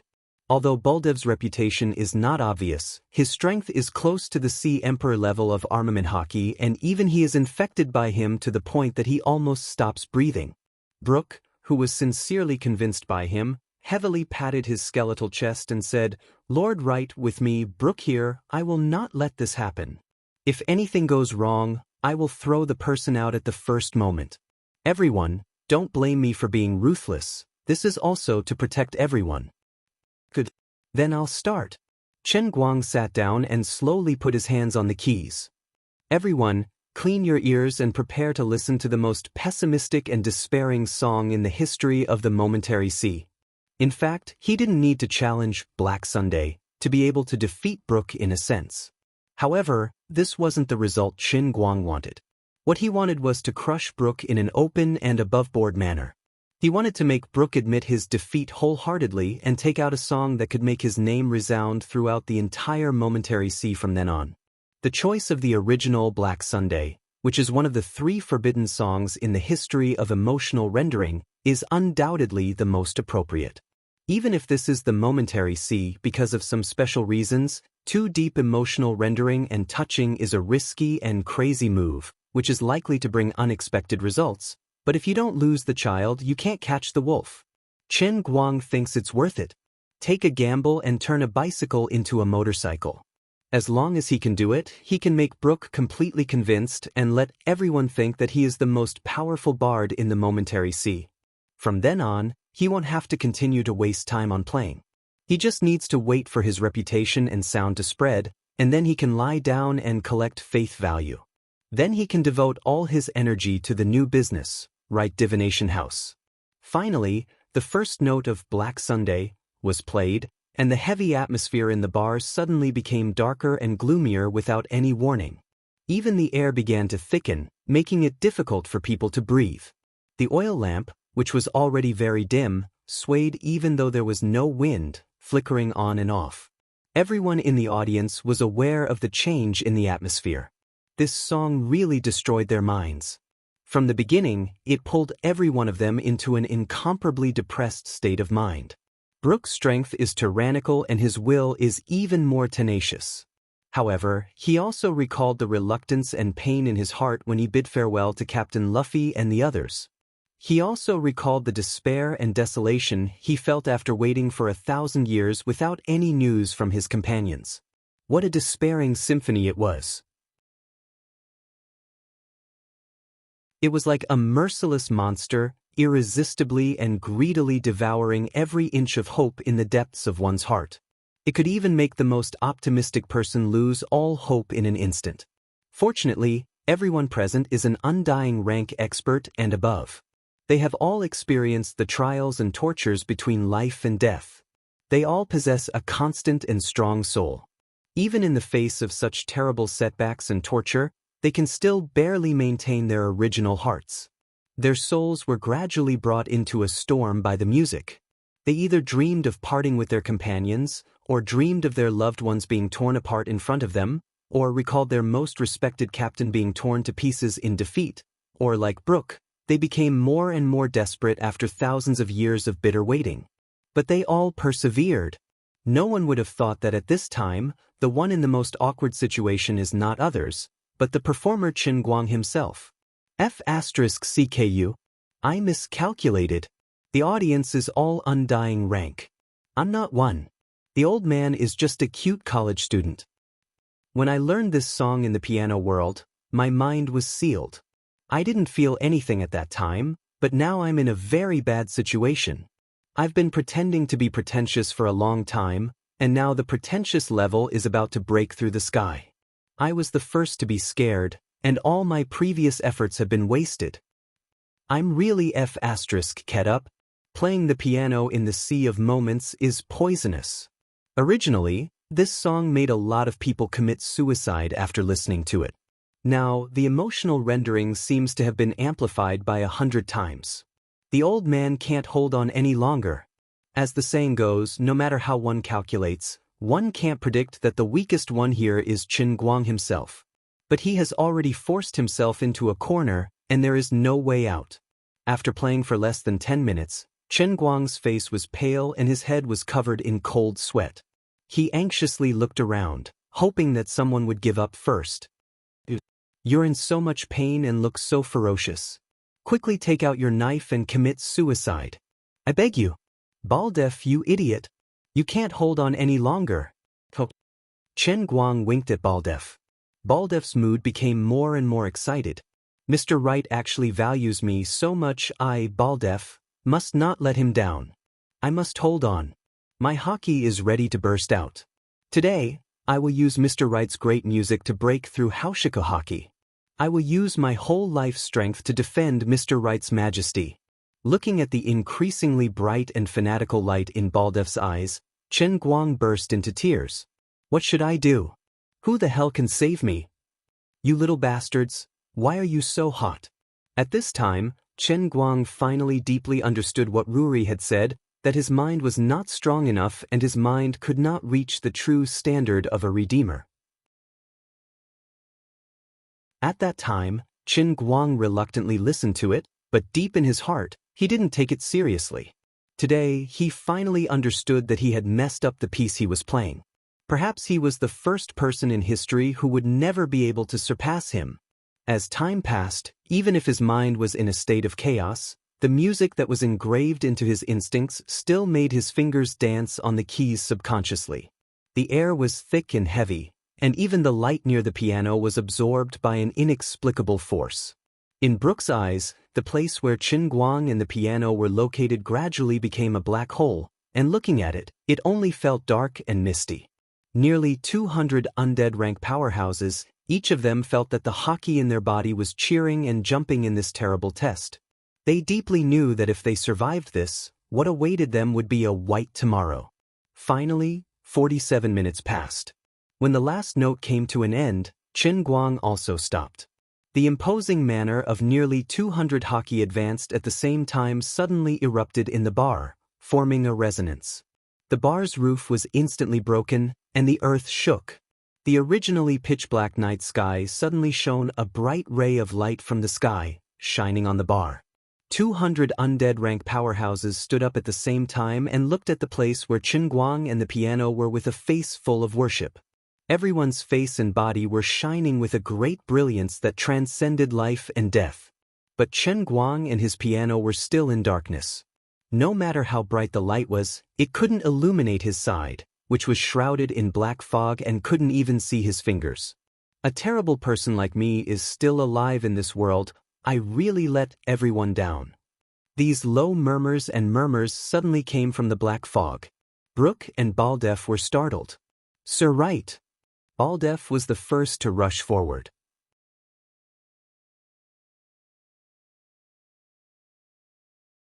Chapter 504. Bang. With another loud noise, Baldev used his haki, which had just broken through the haoshiku, to cut open the black fog with one palm. He saw Chen Guang's head hit the corner of the piano and his head was full of blood. Lord Wright is going to commit suicide. It turned out that he was really going to die. Everyone at this moment burst into tears and were moved to the extreme. In order to help everyone, Lord Wright played this forbidden song that would make him depressed and not want to live. He succeeded. He made a total of 200 strong undead haki advance, and even Brooke, one of the 12 sea emperors who had reached the peak of the Sea of Time, advanced to another new realm. He wants to set off a new era of the Sea of Time. What a great feeling this is. Chen Guang's head was full of blood and his eyes were listless as he looked at these people. His consciousness had been shattered by the impact of Black Sunday, which was integrated with the rules of the Sea of Time. He had a splitting headache, as if there were 10,000 horses tied to ropes and tearing his body. Before his last consciousness collapsed, he only cursed in his heart. "I'm playing in the wilderness, but this time I've gone too far." Then Chen Guang punched himself in the chest. "Everyone, I'm going to die." He screamed hysterically again, "What the F*** seek? Oh my god. Bad luck." Chen Guang spurted blood and fell on his back. Brooke rushed forward and hugged Chen Guang. After a little test of hockey, he began to cry bitterly. "Lord Wright's heart is broken." "No. Mr. Wright." "Oh my god." There was a wail below. Brooke plopped down on his knees, his eyes were so deep that his eyeballs could not be seen, and 2 drops of crystal-clear tears flowed down. He thought to himself, "I once thought that my dedication was great enough, but compared with you, I am simply the difference between the light of a firefly and the splendor of the sun and the moon." The news that Lord Wright was killed by his own forbidden song in order to let 200 undying rankers advance into the Tyrant Aura realm swept through Treasure Island like thunder. As soon as Brooke knelt down, it was as if the first domino had been pressed. The 200 undying experts knelt down one after another. Then, the more than 1 million people on the island felt an indescribable grief in their hearts as they uniformly knelt down in the direction of Wright Square. That night, the clouds and thunder were raging on Treasure Island. It was raining cats and dogs. Strong winds and lightning swept across the island. Everyone knelt in every corner of the island and cried sorrowfully. Even the heavens and earth of the Sea of Moments seemed to be grieving over Wright's death. Only one person, with the most brainless worship, charged forward against the sudden storm and lightning, washed by the rain and tears. "My Mr. Wright, you can't die." This man was Bob. Of course, Chen Guang wouldn't die. He had 99 chances to resurrect. In fact, the moment he died, he resurrected immediately. But there was a slight accident. The unlucky Black Sunday was too fierce, and the aftereffects were too strong. Just as he was about to resurrect, his soul was scattered again. Thus, his whole person was stuck in a very mysterious state, on the verge of death but not dead, on the verge of life but not alive. His soul and body couldn't be unified, and he was only in a muddle-headed state of emptiness. Sooner or later, Chen Guang would be able to defeat Black Sunday, but it would take time. Under Bob's insistence, in the end, Chen Guang wasn't erected a tombstone. Within 3 days, Wright Square was transformed. 200 undying experts personally took charge of the hard work. In the center of the square, a huge statue of the handsome Mr. Wright was built. Behind the statue, there was a hall made of white jade, named the Sage Temple. Chen Guang's body was placed in a crystal coffin, hidden in a ventilated and cool basement, guarded by Buldev and Brook, who had decided to settle down here. Brook was appointed as the first head of the Sage Temple's fan club by Bob, who claimed to know right best. Buldev was the deputy head of the Sage Temple's fan club, and the other 200 undying experts were the backbone members of the fan club. More than 50 of them had armament hockey. Of course, they were born after the collective advancement. At that time, many people didn't understand why Bob didn't name it Knights Templar or Guardians of the Temple, but named such a lofty organization after food. Bob angrily rebuked everyone. When Mr. Wright first came to Treasure Island, he praised me. He said that I was his first fan in the transient sea. What Mr. Wright loved the most were fans. Mr. Wright comes from a mysterious area that you can't even imagine. This is the culture of his hometown. Since it's the culture of Mr. Wright's hometown, there must be a great philosophy in it. Brook was the first to express his support. Moreover, I, Bob, can be 100% sure that although Mr. Wright doesn't have the strength of an undying expert, he will definitely be resurrected in this body. Bob's words shocked everyone to death. His judgment was based on the information he had secretly investigated. According to the information, 100 years ago, Mr. Wright, the second officer of the Annie, was around 20 years old. The current Mr. Wright was also a little over 20 years old. Mr. Wright doesn't have an undying soul, which can only mean that he has an undying body and soul. Unlike other people's undying, he doesn't age at all. This was the reasoning of a professional intelligence merchant. Bob firmly believed that this was the secret he was most proud of. Even Buldev didn't know about it. Buldev comforted him. "Little Bob, I understand your feelings, but..." Bob jumped up and angrily hit Buldev. "Buldev, you idiot! As long as 1 year, you will believe me." It didn't take a year. 3 months later, everyone believed Bob's judgment. How long can a dead body be preserved? This question doesn't need to be investigated too deeply. But after 3 months, Wright's complexion was still rosy. If not for his lack of breathing and heartbeat, others would even think that he didn't die at all, but just fell into a deep sleep. Believe me, Mr. Wright will definitely wake up. This is Bob's epitaph. 5 years later, in order to develop the sound shell brought back by Brook into a phonograph shell, which can record zither music and broadcast it all over the world, the overworked Bob passed away on a quiet night at the age of 64. Before his death, he finally drew the last stroke on the design. The phonograph shell was announced. The zither music that Chen Guang left for his 10 disciples, as well as the 10 pieces he left for Brook, were poured into countless phonographs, accompanied by merchant ships or pirate ships, and brought to all parts of the Sea of Transient. Not only that, but Brook also systematized the musical notation taught by Chen Guang. Henceforth, the bards of the entire Sea of Transient will no longer have to practice alone. They will use the musical notation to record their every trace of inspiration, and at the same time, they can also learn new music from other people's musical notation. More powerful bards will be born in the Sea of Transient, and at the same time, more powerful pirates will be born. Chen Guang first used the Black Sunday to raise the realm of 200 people on the spot, and then left behind the musical notation to change the profession of bards. In the foreseeable future, the strength of the pirates of the entire Sea of Transient will be greatly improved. Poseidon created the history of pirates, Gol Roger used his death to open the great era of pirates, and Mr. Wright used his selfless dedication to open a new era of the strong. Another 5 years passed, and the 4-year-old Bob followed a huge fleet back from the outer seas. This pirate group was called the Royal Pirate Group. Chen Guang fulfilled his promise, bestowing Bob with an undying soul, and after Bob was resurrected, he became a member of the Royal's crew. Although there were countless coincidences involved, the young but mature Bob believed that it was all Mr. Wright's arrangement. The most mysterious new power in the Sea of Transient in the last 100 years, and Bulin, arrived with her sovereign king-like powerful fleet, causing Brook to be extremely nervous. He and Buldev, who was guarding Treasure Island, brought dozens of undying rank experts to the port and waited. Buldev, although today I already possess the power of an overlord, and Bulin's mysteriousness is known to all.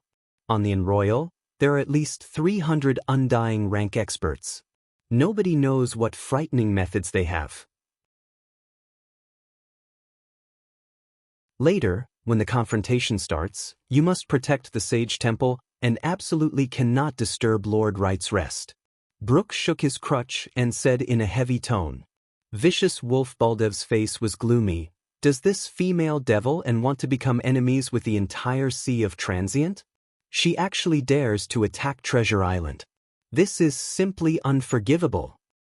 Perhaps she is jealous of our status and also wants to become Lord Wright's follower. Another undying rank expert speculated. Seeing the fleet gradually approaching the shore, and the skull flag inlaid with roses becoming more and more distinct, Brook waved his hand. Everyone be quiet. Prepare for battle. However, the confrontation between the two sides did not last for more than a second. The 20-year-old and carrying the 4-year-old Bob in one hand came treading on the waves, followed by Watney, Bartu, and other super experts. The 4-year-old Bob shouted in a childish voice, "Captain, don't shoot. We're on the same side." Baldev, do you still remember little Bob by the Daming Lake? Baldev and Bob, who had followed Qinguang for a whole year, had heard Qinguang muttering these two words when no one was around. At that time, the two also questioned Qinguang for a long time, asking him what the captain's profession was, and which lucky woman Xia Yuhe was. Qinguang gave the two men a kick each. But about a month before his death, Bob felt that his condition was not right and that he would not live long. He had already written his will, and with Baldev, agreed on the secret signal to meet.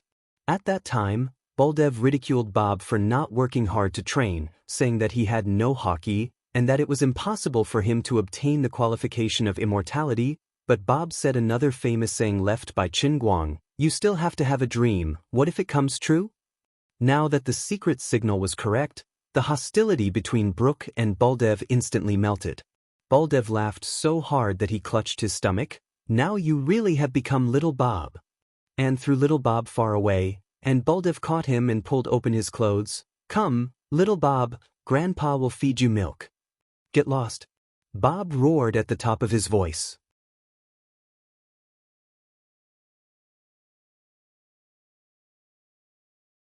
Chapter 505. Since then, Annie directly lived in the Sage Temple. Although Brook strongly opposed it, it was of no use. Annie knew Wright 100 years earlier than him. "I have been waiting for him for 100 years. I don't want to waste another second. Brook, although you may be a bit stronger than me now, if you must taste this old woman's fist, this old woman doesn't mind dismantling your skeleton." A crazy woman who waited for a man for 100 years, even Brook didn't dare to look straight at her. Of course, what made him choose to concede was Bob's mediation, confirming that Qinguang had indeed said that he was once the second officer on the N Royal. When Qinguang opened his eyes again, he saw a blonde girl with two big sapphire blue eyes bending down to wipe his body. "Who's this? Is this figure going to break through the horizon? Your career line is a bit explosive. Your posture of bending down is a bit undignified. Is there a heaven in the sea of time? Did I accidentally open a new world? Wait, this girl looks a bit familiar?" Perhaps because he had slept for too long, just waking up, his brain was still a bit slow. After a long time, a name gradually emerged in his heart. He finally remembered who she was. "Captain Annie." Qinguang's mouth was somewhat unclear. He hadn't spoken for a long time. He almost forgot how to use his vocal cords to pronounce. The 18-year-old Annie's body suddenly shook, and the silk handkerchief in her hand suddenly fell to the ground. She slowly raised her head, and a pair of beautiful eyes stared at him. After a short moment of silence, tears poured down like a tide. She frantically shook Qinguang's shoulder, roaring at the top of her voice. "Right? You bastard! I waited for you for 100 years. You finally came back. But you slept here for 100 years. You are a complete bastard. How much do you want to torture me before you give up? Why don't you let me die quietly? Why let me die again and come back to life?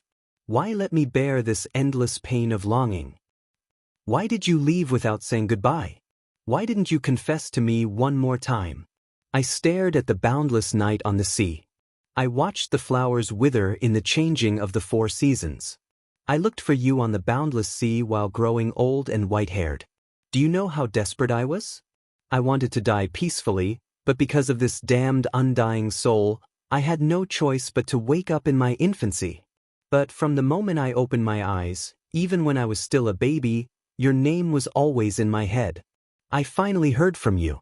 I crossed the ocean from 40 million kilometers away, tore apart 3 sea emperor monsters, defeated the black storm that no one could defeat, and shattered the lightning that fell from the sky. When I finally saw you, you were lying in this coffin like a corpse. I have to look at you year after year again. I have to look at your youthful face while I grow old day by day. Can you understand how afraid I was when you woke up? I was an ugly old woman, but I couldn't help but want to stay here and guard you. Chen Guang blankly looked at the crying Annie. Memories flooded in like a tide. He remembered that starry night when he was hung on the mast of Annie. After a long time, he slowly said, I thought you didn't like me. You are a fool. If I didn't like you, I would have chopped you to death the first time you boarded the ship. Annie Polly, this female devil whose name shook the entire transient sea, the most powerful and mysterious sea emperor in the last 100 years. Even Brooke, who had been promoted to an overlord, didn't dare to look down on her. This fully deserving of being the most powerful woman in the transient sea, this woman who had already reincarnated between life and death 3 times, and waited for Chen Guang for 3 lifetimes. At this moment, she gently stroked her long hair, looking like an innocent young girl. Frankly speaking, Chen Guang really didn't expect that after staying on in Royal for half a year, Annie would care so much about him. In his heart, he was more willing to regard Annie as a friend. He didn't dare to hope that this beautiful and powerful captain would truly like him. At that time, he plucked up the courage to write her a love letter, but that was the result of losing a bet with old Jack and Bart. Actually, I thought I wasn't that outstanding when I was the 2nd officer. Chen Guang said again. Annie moved her face closer. No, in my heart, you are more outstanding than anyone else. You are like a devil descending from the sky, easily shredding my heart. Obviously, I only stayed with you for half a year, but I feel like I have stared at you for an entire 20 years. What kind of magic did you cast on me? Chen Guang's mouth was wide open. Indeed, in a sense, he had indeed stayed in the transient sea for 20 years, but that was the accumulation of 20 years of resurrection. This was the greatest secret in his heart. He originally thought that it was impossible for Annie to know about it. However, he had underestimated Annie's 6th sense. Perhaps, Annie was originally not an ordinary existence. Otherwise, when he first entered the realm of transient sea, he would not have unknowingly landed on her ship. All right. I'm sorry I can't explain it to you, but now I'm back. A woman waited for you for 200 years, the most appropriate thing to say to her, besides the 3 words I'm sorry, Chen Guang really didn't know how to answer. What's even more sorrowful is he knew that sooner or later he would leave, so he couldn't even give her a promise. Annie smiled. Yes, I didn't wait in vain. How are Warnie and the others? Chen Guang asked. They're fine, but now I don't have time to reminisce with you, my whole body is about to burn. Annie, don't be like this. I still haven't mentally prepared myself. This is too sudden. I will resist. If you can resist Annie, who has the strongest haki and is now the head of the transient sea's 5 hegemons, using the words you once taught me, I will give you 32 likes. The deafening rumble spread to every corner of Leyte Island in an instant. Bob, who was lying on a beach chair sucking on a feeding bottle while glaring at Bald Eve fiercely, fell off from the chair due to the impact. Oh no, my little Bob. Baldiv, you idiot. The sound came from the holy temple. Something happened. When Baldev and Bob were about to reach the vicinity of the holy temple, Brooke came face to face. Brooke, you shameful deserter. Baldev and Bob cursed together. Brooke spat at the 2 men. Deserter my ass. Lord Wright is awake, Then why are you running? Quickly kneel with me. Bob struggled in Baldev's arms. Poor little Bob. Every time he appeared, he was either an old man or a baby. He had never been normal. Back then, when he returned with the Annie, he had taken good care of himself. As usual, he did not cultivate and instead became the butler of the Sage Temple. Based on Qin Guang's memory, he set up a right cultural communication company, sold phonographs to every corner of the transient sea, and built statues of right on at least 100,000 floating islands. Then he died at the age of 92, and now he has just been resurrected and is now 2 years old. Brooks stopped Baldev, who was about to go forward. "You can't go. People will die." Baldev roared angrily, gritting his teeth. "Brook, if you make trouble again, I will bite you to death." Lord Wright is doing shameful things with Captain Annie. This sound, it's this sound. It's them. If you want to die, I won't stop you, but don't stop me from evacuating the crowd. Holy shit. Baldev cursed. Killing in the grass. Bob cursed with his unique baby voice. The violent tremors continued for a full 8 hours. The strongest pile driver in history finally met his match. The 28 ocean emperors of the Age of Experts and Annie, the leader of the 5 hegemons, were naturally not easy to deal with. After waking up, Qin Guang's body was as powerful as a cheat in the transient sea. Of course, this was not the real divine immortal cup. His current body was powerful, but it couldn't be brought back to the real world. But this wasn't important. The important thing was that he could finally fight 80,000 rounds with others. This battle, the sky fell and the earth cracked, the sun and moon lost their light, the mountains howled and the seas roared. From noon when the sun was shining brightly, all the way until late at night when the waning moon hung high in the sky. The entire Central Sea was shaken by Wright Island, causing huge waves. Even the vast central continent seemed to have been hit by someone. The above was purely boasting. But it was indeed frightening. Qin Guang lay in a huge pit that was at least a dozen zhang deep, his face filled with confusion. The magnificent sage temple had long been razed to the ground, the white jade shattered to the point where not even dregs were left. "I don't know how you did it, but in short, your pile driver idol has appeared. It's a huge D***CK, I've already shaped it for you." Liuli's voice suddenly sounded in his mind. Fuck. This wave is good, very strong, but in just one shot, the pile driver idol had appeared. Also, what the hell do you mean you've already shaped it for me? I want to change it. At least change it to the shape of a cup. That way, when I mention this idol in the future, I can only say, it's an indescribable shape of 100 zhang. At this moment, Qin Guang was dumbfounded. Wait a minute. Speaking of which, there's still the Qilin arm. Qin Guang screamed in his mind. Liuli ignored him. Annie, who was dripping with sweat, came over again. "Dear Reichen again? No. Let me take a breather." The strongest pile driver in history lowered its noble head in front of the even more unreasonable pirate queen. Qin Guang covered his face. "I've been if *King pushed down again." Why again? In short, after half an hour, the people hiding in the east corner of Wright Island finally returned one after another. The total population of Wright Island today was much less than when it was called Treasure Island. In the past 100 years, because the Sage of the Sea rested here, the original trading function of Treasure Island was gradually stripped away and abandoned. This place turned into an existence similar to the Church's Holy Land, and was eventually renamed Wright Island. Those who could settle down here were either representatives of major forces, outstanding bards, or descendants of those who worked in Wright's bar. Other than that, there were also core members of Wright's Cultural Communication Company, where Bob was the general manager. Qin Guang first spent an hour to comfort everyone, especially old Warney, who used to be a little follower and an old bastard. Now, little Bob couldn't stop crying. Annie, on the other hand, went to sleep with satisfaction. According to her words, "My man is back, I'm going back to be a noble lady."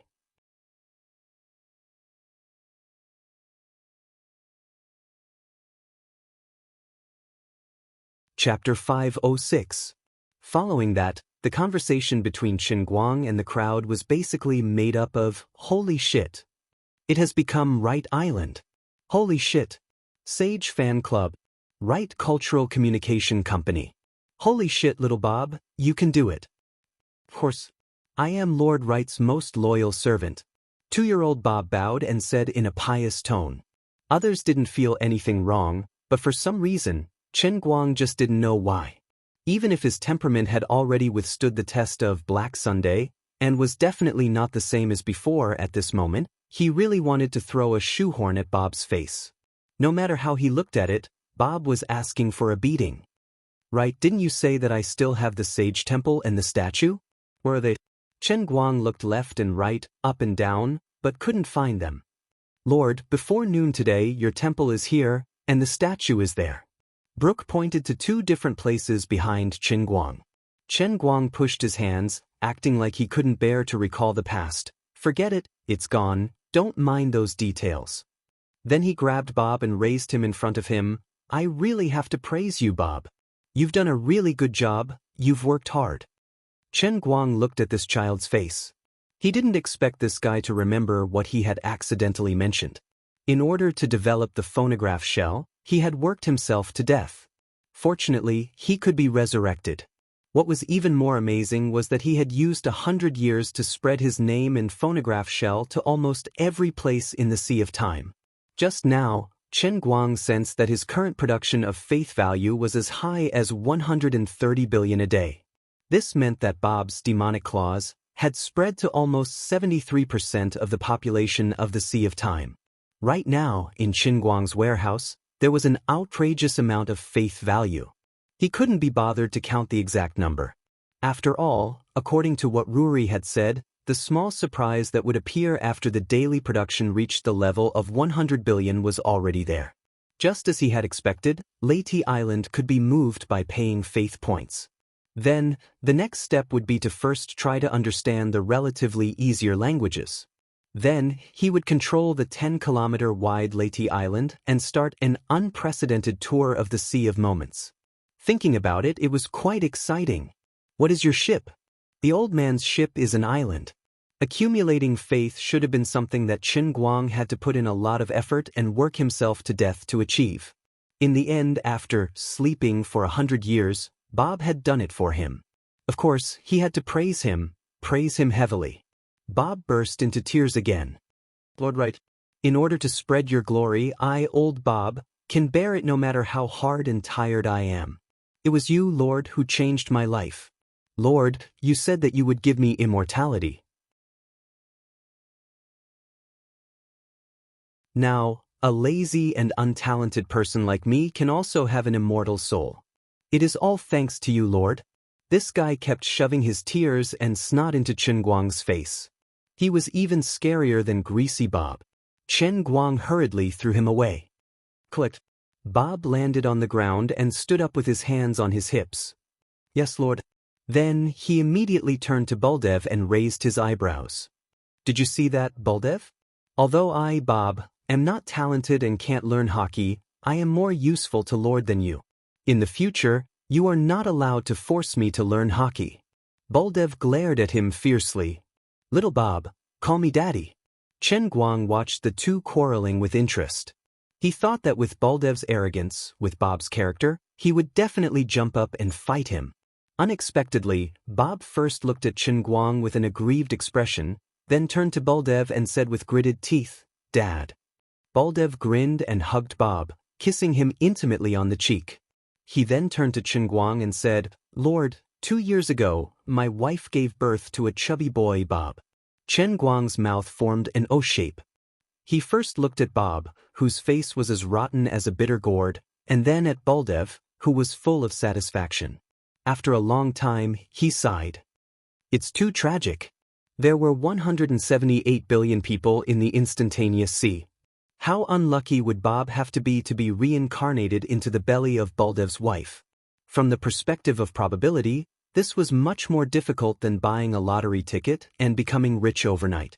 Bob roared, Bul, this time, when you die, I will marry 100 wives. Give birth to 800 sons. One of them will be you. Don't fall into my hands. You're a poisonous husky. Chen Guang slapped his forehead. Damn, this ethical relationship is too crazy.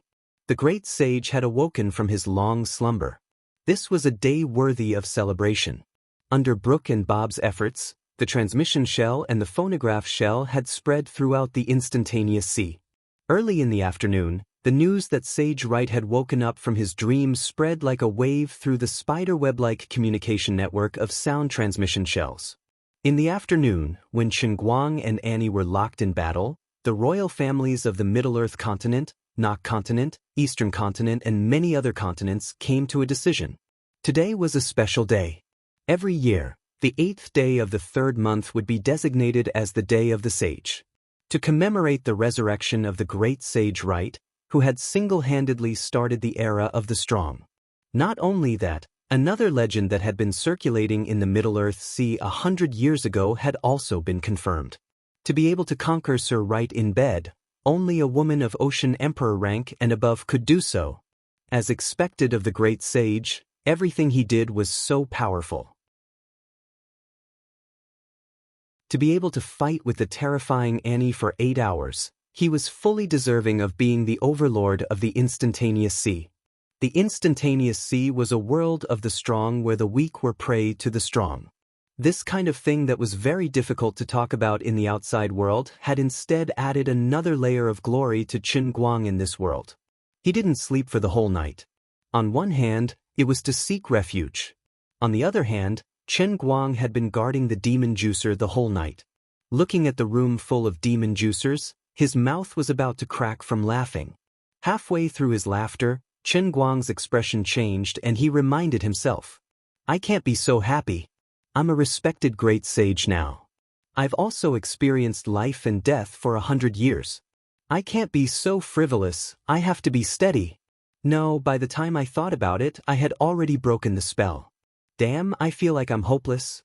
Pushing the door open, the loyal Bob was already waiting at the door with a bottle of milk. Who knew where he ordered a set of exclusive aristocratic clothing for babies? It looked quite out of place. "My most respected Lord Wright, you're awake? Your most loyal servant, Bob, is here to greet you." Without saying anything, Guang stripped Bob until he was only left with a diaper. "This looks much more pleasing to the eye. My lord, you really have a teen eye. I also feel much more refreshed." Guang strolled around the current Leyte Island, observing the local customs and practices. 100 years would change a lot. The once bustling trade district and flea market district had long since become empty. Even the trading hall had been razed to the ground. What replaced it was a beautifully trimmed garden. Small statues of Guang could be seen everywhere, as well as a phonograph that could play a zither with a light tap of one's palm. Anyone who came to Leyte Island would fall in love with it. Because of its beautiful scenery, it was filled with a rich artistic atmosphere. Almost every year, there would be pirates recuperating here and advancing. However, the population of the entire Sea of Time was too great. If everyone were to flock here, Leyte Island would probably sink to the bottom of the sea. Therefore, with the 2 hegemons, Brooke and Annie, as well as the agreement of the other 3 hegemons, including Blackbeard Teach, the following decision was made. Every year, only 50,000 slots would be opened to the public. The slots would be distributed according to the population distribution of the major powers and the floating island. As for the negotiations between the powers, the Sage Temple couldn't care less. It was only right and proper for the strong to come first. Accompanied by Bob, Guang chatted while thinking hard about how to carry out the business of the divination house. Currently, he had 2 ideas. One was to use his influence as a great sage to directly announce to the public that he needed people to sacrifice for him. Without a doubt, even if everyone knew that they would be unable to speak from then on, there would definitely be countless people flocking to him. However, Guang felt that this wasn't appropriate. Up until now, he had built up the image of a selfless great man. This might damage his prestige. If people thought that he was demonized, it would affect the production of faith. That would not be worth it. Although he no longer lacked faith in the Sea of Time, Guang was still counting on the exchange rate promised by Lioli after he left. After lying in bed for 100 years and spending so much effort, he couldn't possibly lose his integrity in his old age.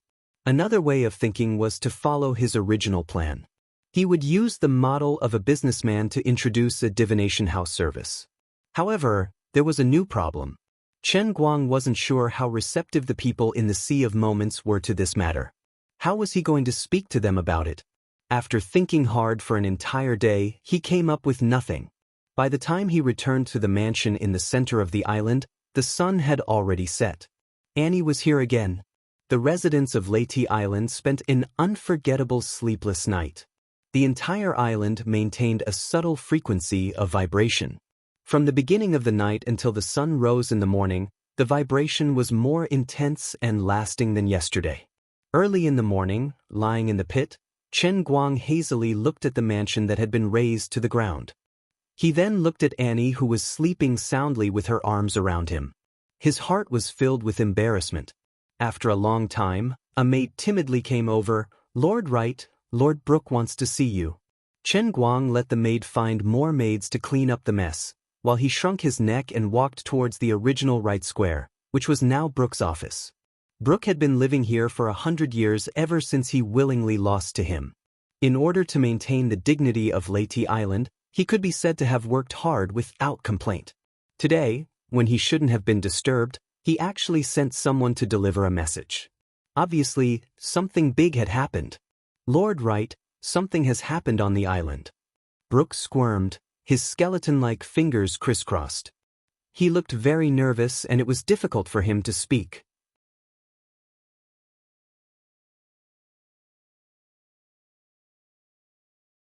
Chapter 507. What happened? Is it very serious? In the past, Leyte Island was round like the sun, but now we have forever lost a piece of land in the east.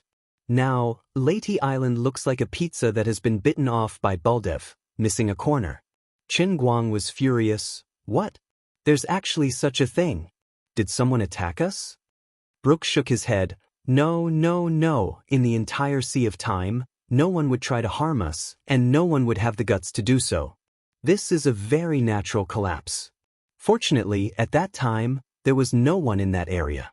It happened this morning." The more Brooke said, the lower his head drooped. Chen Guang's face turned red. "Oh my God, how could I do this? Was there such a big movement? I didn't realize it at all, as I was closely involved in the situation." "Don't mind those details. Losing a little piece of land is no big deal. In any case, it didn't sink, right?" At this time, the ground under the two's feet suddenly trembled, the entire Leyte Island fiercely shaking. Monstrous waves soared to the sky. No, not monstrous waves, but currents from all directions. Damn, Leyte Island is going to sink. In a sense, as a speck of dust floating on the surface of a water cup, as a 10-kilometer diameter floating island, after losing a piece of land, the balance was broken, and after several hours of brewing, a major event finally happened. In Chen Guang's heart, 10,000 alpacas whizzed past. I really sank the island. The price of my life as husband and wife is a bit too high. Brooke, who has lived for thousands of years, had rarely seen such a terrible thing as the sinking of a floating island. He was scared to death. No one knew how deep the bottom of the sea was, but everyone knew that every floating island was a precious and non-renewable resource of the Sea of Time. Even if two super experts with a blood feud were to fight for their lives, they still wouldn't be willing to destroy every floating island. Floating islands are the most precious treasures bestowed by the god of the Sea of Time to the people of the sea. They are the most devout faith of all the intelligent beings in the entire Sea of Time, not to mention Leyte Island, this large floating island. What happened? What should we do? My God! Brooke unexpectedly screamed. The incident happened in a hurry, and it was too late to escape. Even if experts like Chen Guang or Brooke could escape, it would be difficult for the existence on the island below the undying rank to survive this terrible, natural and man-made disaster. Chen Guang's mind raced, and an idea came to him in the blink of an eye. Thanks to the faith value, its effects were really too comprehensive. Now that Chen Guang knew what was going on, he no longer panicked. Instead, he let out an evil and wild laugh and looked at Brooke. "Brooke, I really can't believe that you are actually one of the 5 hegemons. You've really lost my face." In Chen Guang's memory, the skeleton Brooke in the One Piece manga was also famous for being timid. As a skeleton, he was as timid as a mouse. He could even scare himself when he looked in the mirror. Brooke, the musician in the sea of fleeting time, was no better. Lord Right.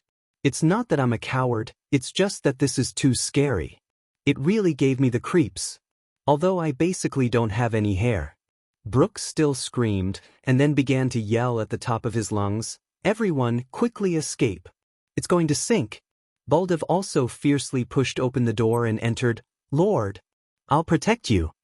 The shaking outside was getting more and more intense, and the huge island was rapidly sinking. Near the square, countless people were screaming and running in panic. Even Annie was awakened from her sleep, wearing a battle armor and stepping on the air. Annie angrily roared, "Who is it? Who dares to destroy this old lady's love nest?" Little Winnie, who was following behind her, reminded in a low voice, "Captain, it might be that when you and Uncle Wright were having sex, the shaking was too intense. Wright Island might be." Annie, after a short silence, her whole body emitted black gas, and she suddenly raised her arms and shouted, "That, in any case, let's save as many as we can. Come." Princess Annie's royal guard wore soul. A black fog rose from her back, covering the sky and covering the earth. Her giant ship and royal unexpectedly appeared in midair, and then landed on the right square with a loud bang.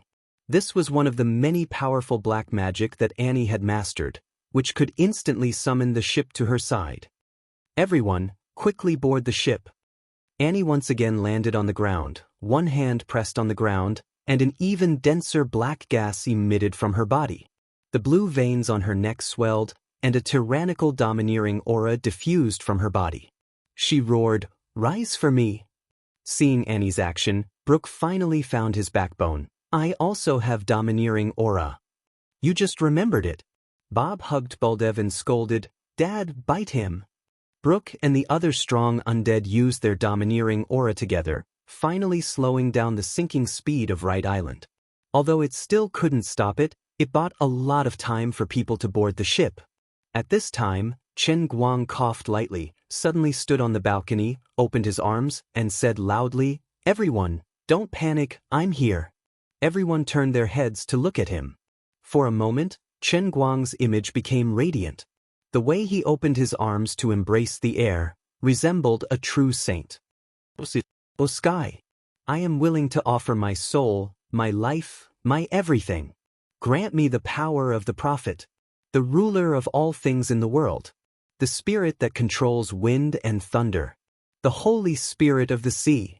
Heed the call of my great prophet, Right Shin. Cross the distant space and time, gather on my territory, protect my people. Come." The power of fate. Cover this Wright Island, turn it into the Ark of Life.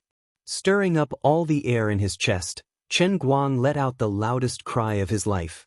In this almost doomsday-like scene, everyone's attention was attracted by his seemingly mindless crazy action. One after another, the people who gathered raised their heads. For some reason, everyone had an illusion that at this time, Chen Guang's whole body was surging with a dazzling radiance that people couldn't look straight at. Great teleportation technique. Chen Guang continued to assume the pose of a charlatan, roaring, but his mouth was silently saying, "Pick a place, move for me quickly." Leyte Island, which had been sinking continuously, began to rise slowly. The seawater that had just poured in receded from each block, surging violently. In addition, every rock on the entire island, every inch of soil, every building connected to the island's ground, became sparkling and translucent in an instant, emitting a crystal-like radiance. The entire island continued to rise, and an unknown buzzing sound resounded throughout the world. Although no one knew what was happening at this time, this phenomenon was clearly beyond everyone's understanding. "A miracle. An inconceivable miracle," Brooke exclaimed while covering his mouth. Annie also withdrew her domineering aura, her eyes filled with excitement and worship. "I knew you could do it. Worthy of being my, Annie's man." Bob raised his arms and shouted, "My great master! Bob is your eternal believer." Brooke's eyes were filled with tears, thinking, "Luffy, did you see?" Finally, Such an inconceivable strong person appeared on the sea of time. He will certainly lead us to find true freedom. Chen Guang smiled at everyone, trying hard to maintain his unfathomable appearance, thinking, to be honest, if not for this matter, I really didn't know that moving Right Island would cause such a big commotion. Now it's good, letting everyone experience it in advance, so that next time they can be mentally prepared. It's a blessing in disguise. Just don't know where it will be moved to? The radiance on the island gradually became more and more intense, including Chen Guang. Everyone couldn't see anything clearly, only a stretch of white. Even the people next to them couldn't see clearly. Finally, when everything became quiet, all the radiance suddenly disappeared. All around, it was pitch black. One couldn't even see one's fingers in front of one's hand. The rumbling sound didn't seem to stop, still sweeping towards the island like a tsunami. *CK. I mean, randomly pick a place, but you can't directly choose the bottom of the sea. Regarding this situation, Chen Guang immediately understood. This is King embarrassing.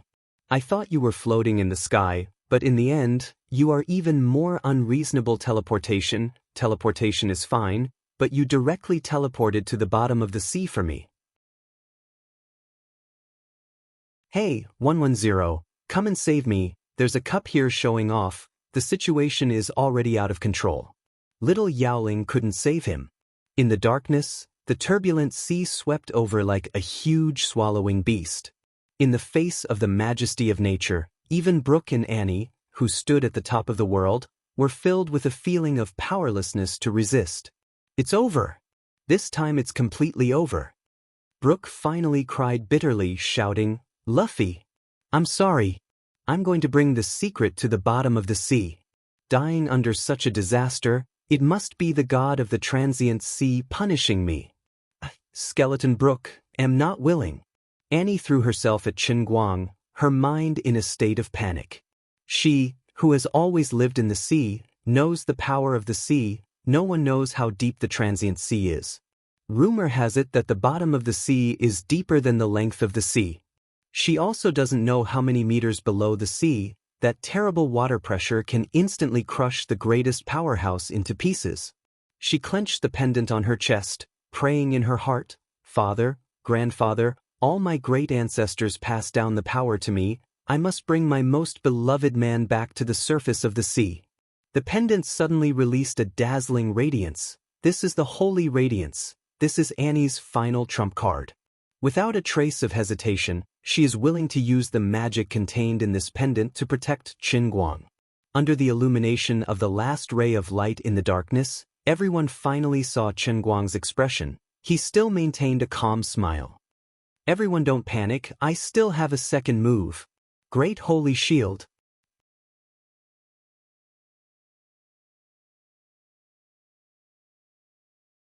Chapter 508. Hurry up and use some Holy Light Shield. This time I'm really going to go overboard. I'll give money and faith value, okay? Chen Guang roared madly in his heart, his eyes quickly sweeping across the light curtain that only he could see, almost going blind. Big brother, stop messing around, this time I'm really going to go overboard. If you have any dissatisfaction with me, please come at me, okay? Don't hurt my fans. If worst comes to worst, I'll just die again. Stop messing around. Perhaps the overly strong obsession finally made the heavenly Holy Grail choose to compromise. A line of words suddenly appeared on the light curtain. Light curtain technique. Paying faith value can protect the stability of the Redeemer's Cup. The amount of payment fluctuates according to the intensity of the impact the light curtain receives. Finally giving me a life-saving trump card, Chen Guang was extremely moved.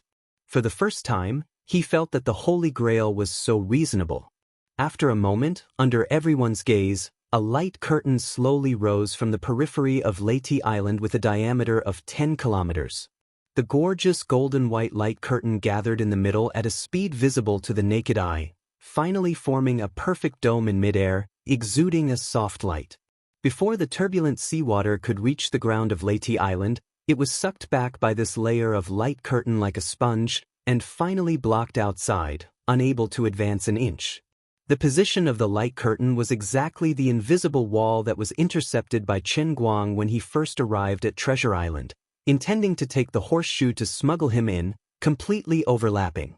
Chen Guang let out a long sigh of relief. This place is my base. If I really go overboard, then wouldn't I have to lie in the water and pretend to be a god? What is this situation? This is the deep sea. Brooke looked up at the shining dome above his head, completely incoherent. Beside him, Watson took out an instrument and said with a trembling voice, "Sir Brooke, this is 100 million kilometers under the sea." "Impossible. This is absolutely impossible." Brooke screamed. Watson shouted in a louder voice, "But it is indeed like this. 100 million kilometers."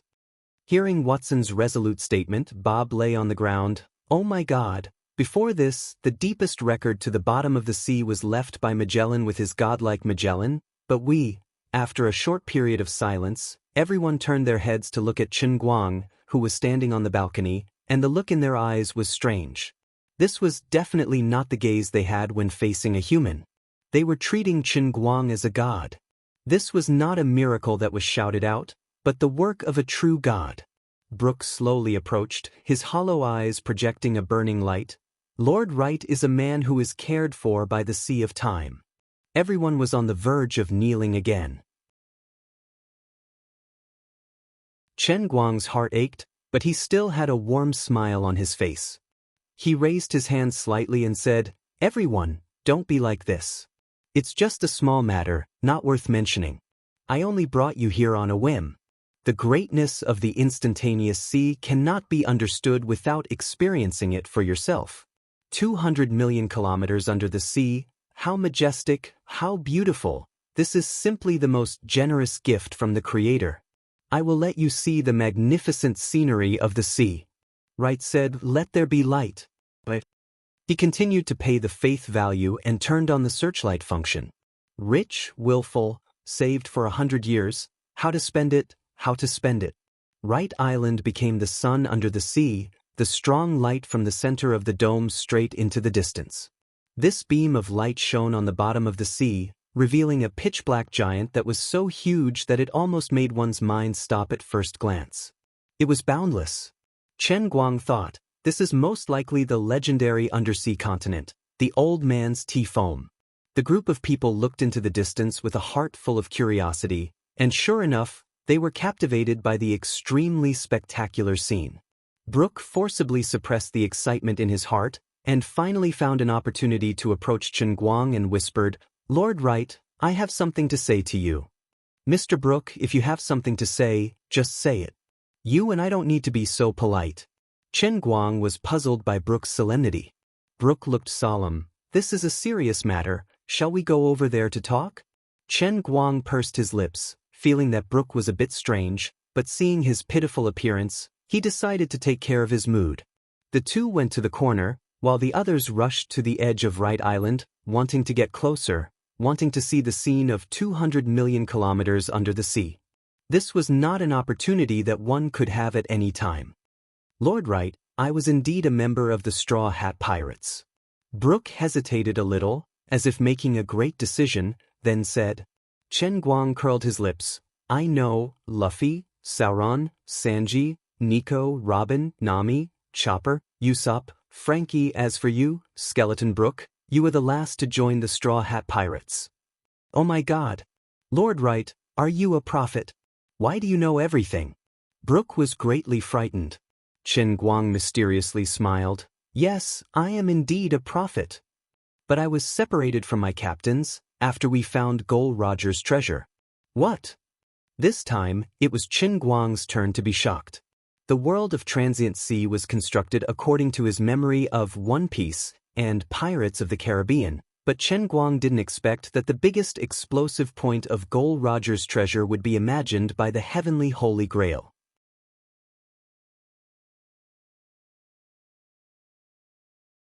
"I already have no next resurrection. They are all our last hope. I can't let the curse of the Transient Sea spread from me to them.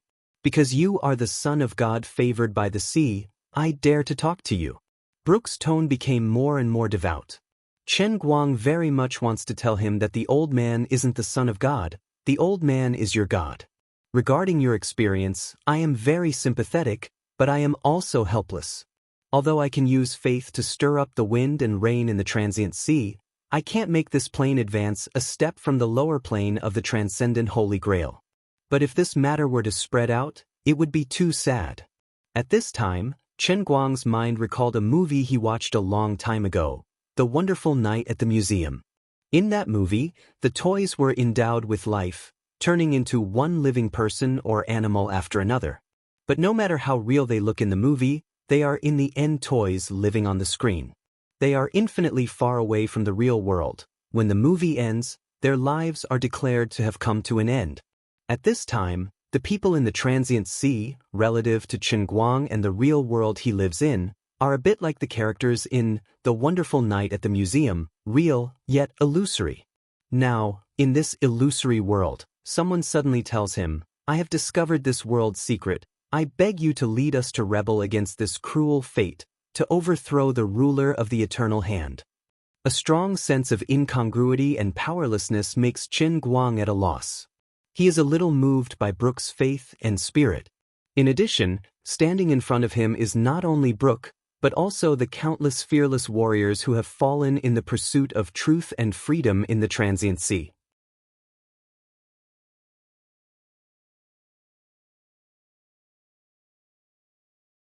Chapter 509.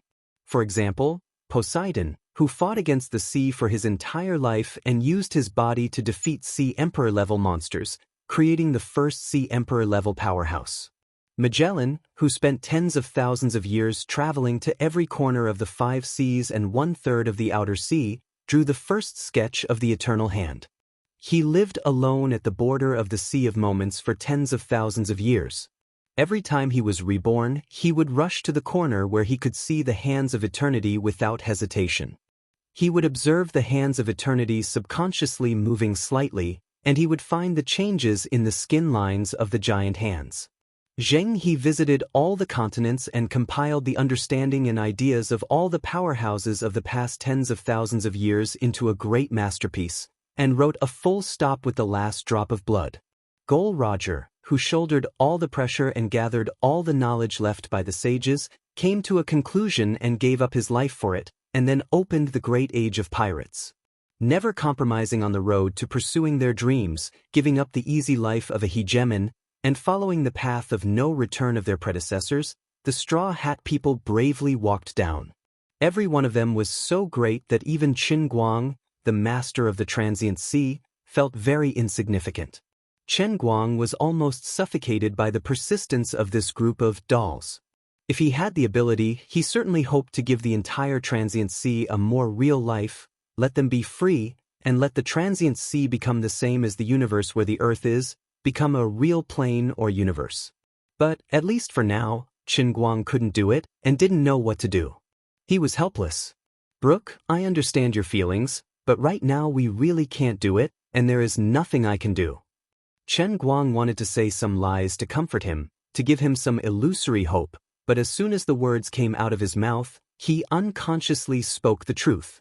Brook's excitement, like a candle broken by cold water, was completely extinguished in an instant. Chen Guang was a prophet in his mind. If a prophet said so, then perhaps there really was no hope. Moreover, Chen Guang's tone contained a certainty that only he himself knew. Unlike others, Chen Guang had already seen through the greatest secret of the instantaneous sea, so when he spoke, there was a hint of his own judgment in it. Perhaps Chen Guang himself didn't realize it, but Brook could hear it. His eyes gradually darkened, and his bones that were constantly trembling from excitement and agitation also slowly calmed down. "Lord Wright, do we really not have the slightest chance?" Because of his absolute trust and worship, Brook simply didn't ask where Chen Guang's judgment came from, only using a tone of seeking confirmation, wanting to hear this despairing answer again. Chen Guang nodded. "Yes, no chance at all. Even if you have already created such a great art, with your help, the pirates of the Shuzhou Ocean are becoming stronger every day, and we even have 5 hegemons, and even a powerful prophet like you, is it still impossible?" Impossible. Brook, don't ask me this question again. This matter is beyond your imagination. Chen Guang somewhat impatiently waved his hand. The more Brook asked him, the more helpless Chen Guang was. Sorry, I didn't mean to make you unhappy. Brook turned his face away, remaining silent. Chen Guang thought for a moment, then said, Brook, what I said is that there is no chance now, but it doesn't mean that it will be impossible in the future. I don't want to easily make any promises. There are a lot of things that I can't say to you too clearly. But what you want to do, what you want to obtain, is equally recognized by me. In the future, sooner or later, there will be a day when I will bring freedom to the people of the instantaneous sea. Therefore, you might as well try to live longer, so that you may have the opportunity to see that day. Chen Guang's mood was very complicated and also very strange. He didn't understand why he wanted to bring this group of people to rebel against his rule. It was simply stupid. Perhaps what Lioli said was really right. After all, he didn't have the potential to become a god. He couldn't be like the gods in other novels, seeing mortals as ants. Being moved by his own toy, and then wanting to help the toy get rid of his control, this was really King sad. On the other side, hearing his words that weren't a promise but were better than a promise. In the blink of an eye, Brook's eyes lit up again. While the two were chatting, Baldev ran over with Bob in his arms. Bob shouted, Sir, can you think of a way to let us go out a little bit? Chen Guang was puzzled. What's wrong? Bob beamed with joy and said, We found a floating rock at the edge of Lady Island. It's dazzling, too beautiful. It's simply a perfect creation of nature. Sir, if we can cast a statue of you from the 200 million li of rock at the bottom of the sea, how exciting it would be. Your first statue has been lost because of an accident. Now it's time to rebuild a great statue for you. Bob's life was a flattering and unscrupulous life. All his skill points were added to flattery. At first, because he firmly believed that Chen Guang would wake up, in order to flatter him, he changed from an intelligence merchant to a scientist, developing phonograph shells.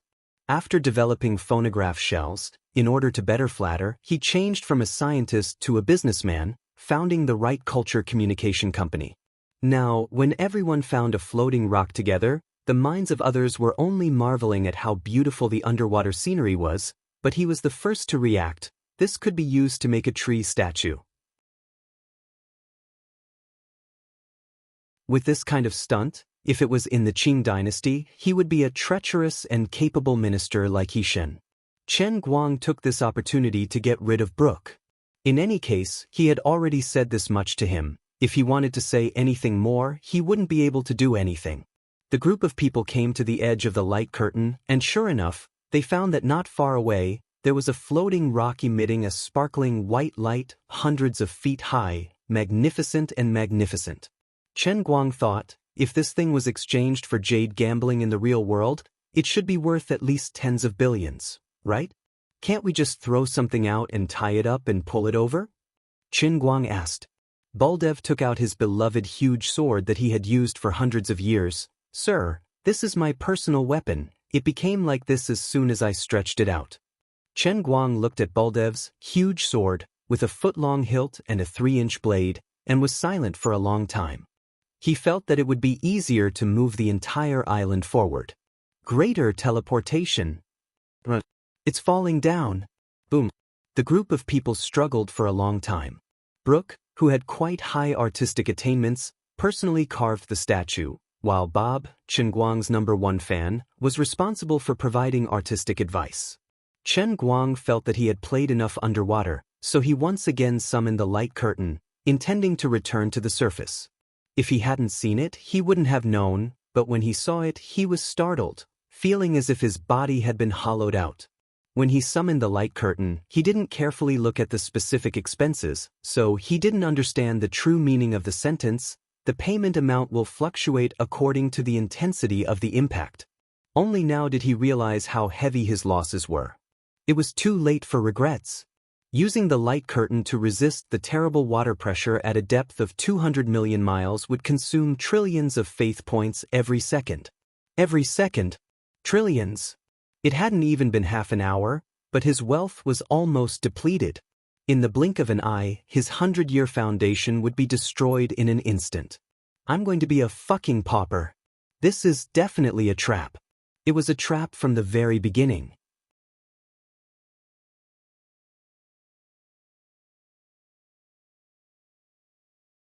Chapter 5:10.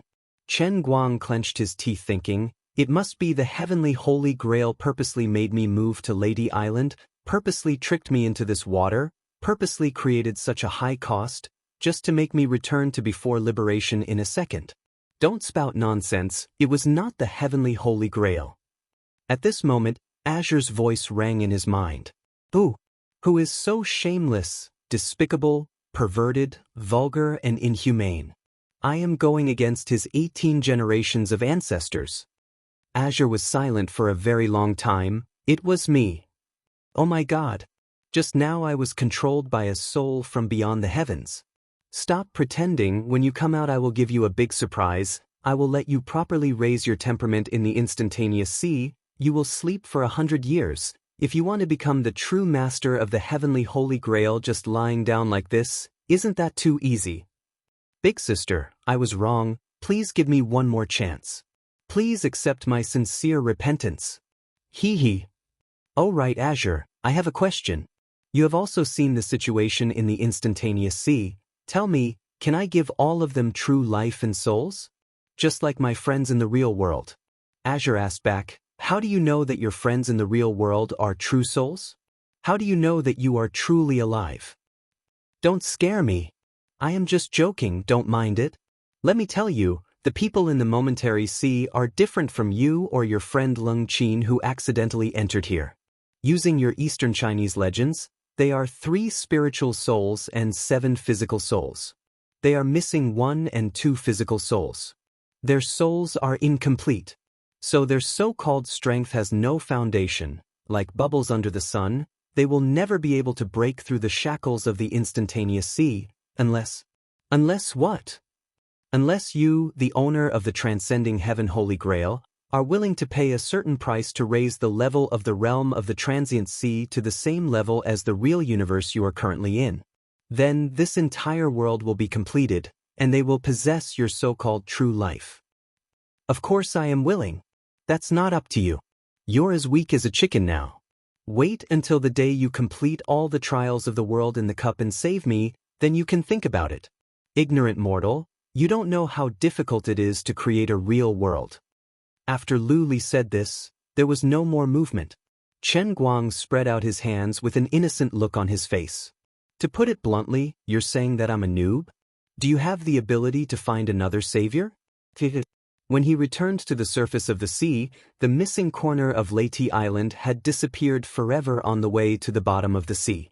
After the disaster, many things on the island had to be rebuilt. Chen Guang, on the other hand, was not in the mood to care about these things. After hesitating for a long time, he finally decided to let Bob announce the second business of Right Culture Communication Company. The Divination Holy Temple had officially opened for business. That's right, his current status was different from the past. Of course, he couldn't use the lowly name of a divination house anymore. Naming it the Holy Sanctum immediately made it seem lofty. Since he had already boasted that he was a prophet, other than the greater teleportation spell and the great sacred shield spell that he had bragged about previously, it was only right to add the so-called great divination spell. Lord Right, I have a good suggestion. Why don't we wait for the real holy temple to be built before we hang this plaque? The strange rocks from the deep sea that were knocked off the new statue can be used to build the holy temple. The effects will be very good. This place is too awkward now. Bob pointed at the divination holy temple that occupied an area of less than 3 square meters. There was only a canopy propped up by a stick, and the 4 words of calligraphy written by Chen Guang were hanging on the wall. After holding it in for a long time, he finally said this. Crossing his legs on the stool, Chen Guang patted the dining table that he had moved out of his mansion and calmly took a sip of his saliva. Bob, don't look down on this place. There's only a canopy, a dining table, and a stool. Actually, these are not important. The place where I, the prophet and sage Right, are at is the holy temple. Wherever I am, the holy temple will be. Bob's eyes lit up. He cupped his hands over his heart and said in a childish voice, "My lord is wise." Chen Guang smiled in satisfaction.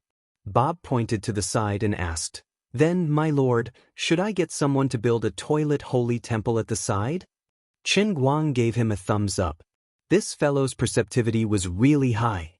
"And the dining holy temple, the holy temple where you and Lady Annie had sex, if not for the fact that you are still a child, I would have definitely beaten you up." Chen Guang glared at Bob fiercely. Then, he took out the purple devil's fruit juice and poured a cup on the table. The bright sunlight that fell from the sky shone on the fruit juice, revealing a crystal-clear glow. It looked extremely enchanting and beautiful. A faint fragrance wafted out from the cup. Although it wasn't strong, it made one feel relaxed and happy after smelling it. Chen Guang looked down at Bob and smiled sinisterly. "Go tell everyone that from today onwards, will be staying in the divination holy temple. I will use the magic of the prophet that I possess to help everyone fulfill their wishes. Come, drink this cup of Ganges River. Oh no, drink this cup of holy water of faith. Then, I will help you find anyone or anything you want to find. No matter where it is hidden, I will be able to find it in any corner of the sea of time." Bob was alarmed. "That's amazing." "My lord, give me a bucket." Chen Guang glared at him and drank some water. Then, he said heavily, "Of course, this magic is powerful, but the price is not cheap. After drinking it, you will lose the ability to speak forever." "My lord, you took the wrong cup. Awala guli pala kacha kacha ka ka ka." Half an hour later, after wasting 100 billion points of faith, Chen Guang finally managed to save his tongue. With his head covered in cold sweat, he smiled at Bob. "See that? I'm not joking. I'm telling you, Bob, that this holy water of faith is really terrifying. Thank the heavens, the production of faith had increased in the past few days. Otherwise, he would not have been able to sustain the expenditure of 100 billion points. As for where the growth was? Tintin indicated that the Buddha said, "I can't say." Chen Guang did not expect that his first guest would be Annie. "My dear bed leader, oh no, Captain, we can discuss this in private, but I really cannot give you this water. Who are you looking for? Must I? If not, I can get Dolly to drink it on my behalf." Chen Guang rejected decisively. The Dolly that Chen Guang was referring to was a famous chatterbox on Annie, the kind that irritated people. Annie shook her head. "No, this is my own matter. Don't torture Dolly. I want to find that traitor, Jack, and tear him to pieces. I still don't know what happened between you and him back then." Chen Guang was very surprised. He did not expect Annie to hate Jack Sparrow so much. "He took away all the souvenirs you left me back then," Annie said angrily. Chen Guang was at a loss. "Souvenirs?" Annie nodded and moved closer to Chen Guang's ear. She gritted her teeth and whispered, "Yes. Jack Sparrow is as cunning as a fox.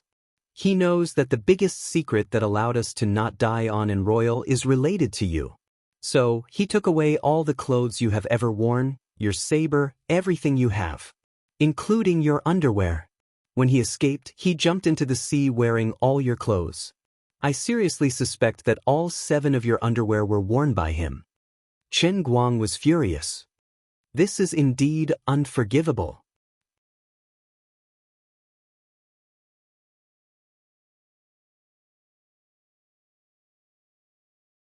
Chapter 511.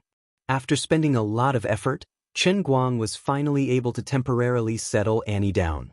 Soon, Chen Guang had to face the second guest that made things difficult for him, Brooke. "Sir Wright, I want to ask you to help me find Captain Luffy. I just want to know if they are still alive." Brooke looked straight at Devil Juice and said in a pious tone.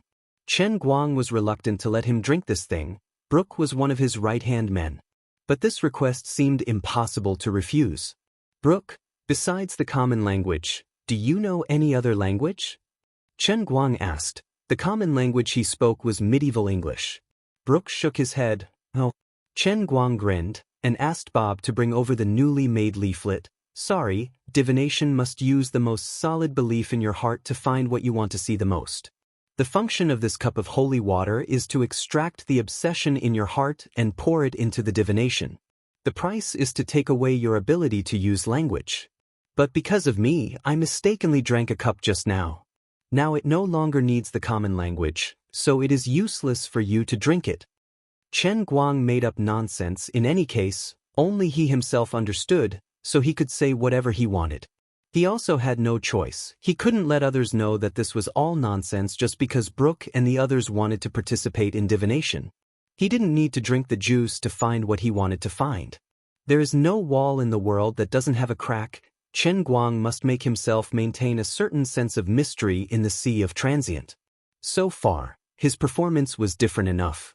If he exposed more things, in case Brooke or Annie discovered his true secret, there would be a huge risk of losing the faith of everyone in the sea of transient. Although the secret that the Eternal Hand was still alive was temporarily hidden in the heart of Brooke and Watson, but it was clear that in the long history of the sea of transient, there has never been a lack of strong people who used their lives and faith to explore the truth. This was like the wheel of history, unstoppable. With an extremely long history and a population of 178 billion people, there would always be a continuous emergence of amazing experts. They had experienced a life full of opportunities and risks, step by step reaching the peak, and finally embarked on the path of seeking the truth. The era 2 to 3,000 years ago belonged to Luffy and the Straw Hat Pirates. In the current era, there was Brooke, Annie Polly, Blackbeard Teach, and the rapidly rising Jack Sparrow. Who knew how many strong people would appear in the next era? Of course, Chen Guang, their imaginary enemy, was not afraid of these people's efforts and struggles. He even cheered for them in his heart and personally participated in it, contributing his strength. Of course, Chen Guang was not cultivating enemies for himself, but he knew that these people's resistance would never succeed. The only one who could truly change the world was Chen Guang himself. However, it was precisely because Chen Guang could see their despair that he admired their persistence. As for now, for the time being, let them live in this idea that they knew a little bit, but couldn't see through it. Brooke was very disappointed, but Watson suddenly stood up from the side. "Sir, I can speak a total of 7 languages. Let me drink the holy water of faith, and let me fulfill Lord Brooke's wish." Brooke waved his hand. "No." Watson turned his head and stubbornly looked at Brooke. "Lord Brooke, I have followed you for hundreds of years. I know your heart's desire. For me, not being able to speak is nothing. As long as I can continue to follow Lord Brooke, my life has meaning. Fulfilling Lord Brooke's wish is my, Watson's, obsession." Without waiting for Brooke to speak again, Watson fiercely picked up the cup on the table and ferociously gulped it down. "Watson." Brooke couldn't say anything else. Chen Guang slightly nodded, put a box on the table, and then said, "Watson, in your heart, desperately think of what you want to see the most, and then look inside." Divination ball, no, perhaps it should be called a telescope, was embedded in this wooden box by Chen Guang, and the eyepiece was embedded in the hole, resembling a kaleidoscope. As for the obsession in Watson's heart, it was pure nonsense. The only one who could really influence the scene in the telescope was Chen Guang himself. What he wanted others to see, others could see. After a long time, Watson turned around with a flushed face. It was obvious that his mood was extremely agitated. Woo-loo-loo-loo-loo. He couldn't speak. But it didn't matter, he could still write. Brooke pulled Watson far away. He didn't want Watson to speak of this matter in public. Chen Guang watched the two leave at this time. His heart was also quite moved. The same scene not only appeared in the telescope, but also appeared in Chen Guang's heart. Luffy and his party didn't die. They broke through all obstacles, and after resurrecting again and again, relying on the bonds between companions and their formidable individual strength, they gathered together again and again. At this time, they were living on a certain floating island at the end of the Sea of Time. Next to this floating island was the legendary transparent barrier that could never be broken, which was also the side wall of Chen Guang's cup. Apart from this, the so-called Eternal Hand had already disappeared. In fact, it didn't really disappear, but at this time, Chen Guang was holding the cup and drinking water in the outside world, and when people looked outside from the cup, they naturally couldn't see anything clearly. Compared to the people in the Sea of Time, Chen Guang's eternal hand was really too huge. Vaster than the sea, vaster than the sky, the naked eye of mortals simply couldn't distinguish this hand from the heaven and earth. If it was still like before, with enough distance between the hand and the cup, it could still be barely distinguished, but now, there was nothing that could be done. In addition, Wuxia had mastered a total of 7 languages including Spanish, Portuguese, German, and so on. Under the effect of the devil juice, they were naturally transferred to Chen Guang's mind. There were a total of tens of thousands of residents on Leyte Island, among which, there were only a few who were as knowledgeable as Wuxia and knew many languages. In addition, not everyone had the belief that they must find someone.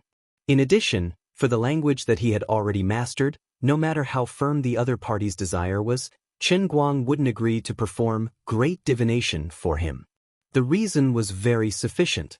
Although your belief is very devout, perhaps fate has not come yet. You can't get the response of the great divination, it will no longer accept your language. I deeply sympathize with your experience, but I can't help you even if I want to. This isn't God's punishment, but God's guidance. God is telling you that you should forget about the burden of the past and face the future with a more optimistic attitude. After a busy day, at least thousands of people came to try because of their obsession. The situation was better than expected. Chen Guang performed great divination on about 400 people and very easily completed the learning of 676 languages. Of course, the biggest reason for this was that there were many people on Leyte Island who were experts selected from all over the Sea of Time to cultivate. They came from the 5 big seas and the more remote outer seas, so it was reasonable that they had a wide variety of languages. However, Chen Guang wasn't too excited. The smooth start was completely within his expectations. The truly difficult part was still the various super small languages that followed. At night, when he returned to the mansion, Annie was already sitting on the table in her armor, waiting for him. "My dear, please help me find that shameful traitor, Jack Sparrow." Annie smiled, but she couldn't stop the black gas from spreading out from her body. It was very obvious that she was furious when she thought of old Jack. Helpless, Chen Guang poured out a glass of fruit juice and was about to drink it himself. Annie hurriedly stopped him. However, Chen Guang waved his hand and said, "It's fine, I'm a prophet. I can deal with the aftereffects of the great divination." He didn't want to admit it, but the truth was that even though the price of drinking the devil's fruit juice was very high, the taste of this thing was not to be underestimated. There was a touch of coolness when it entered the mouth, and when it went down the stomach, it could be iced down the throat all the way to the stomach.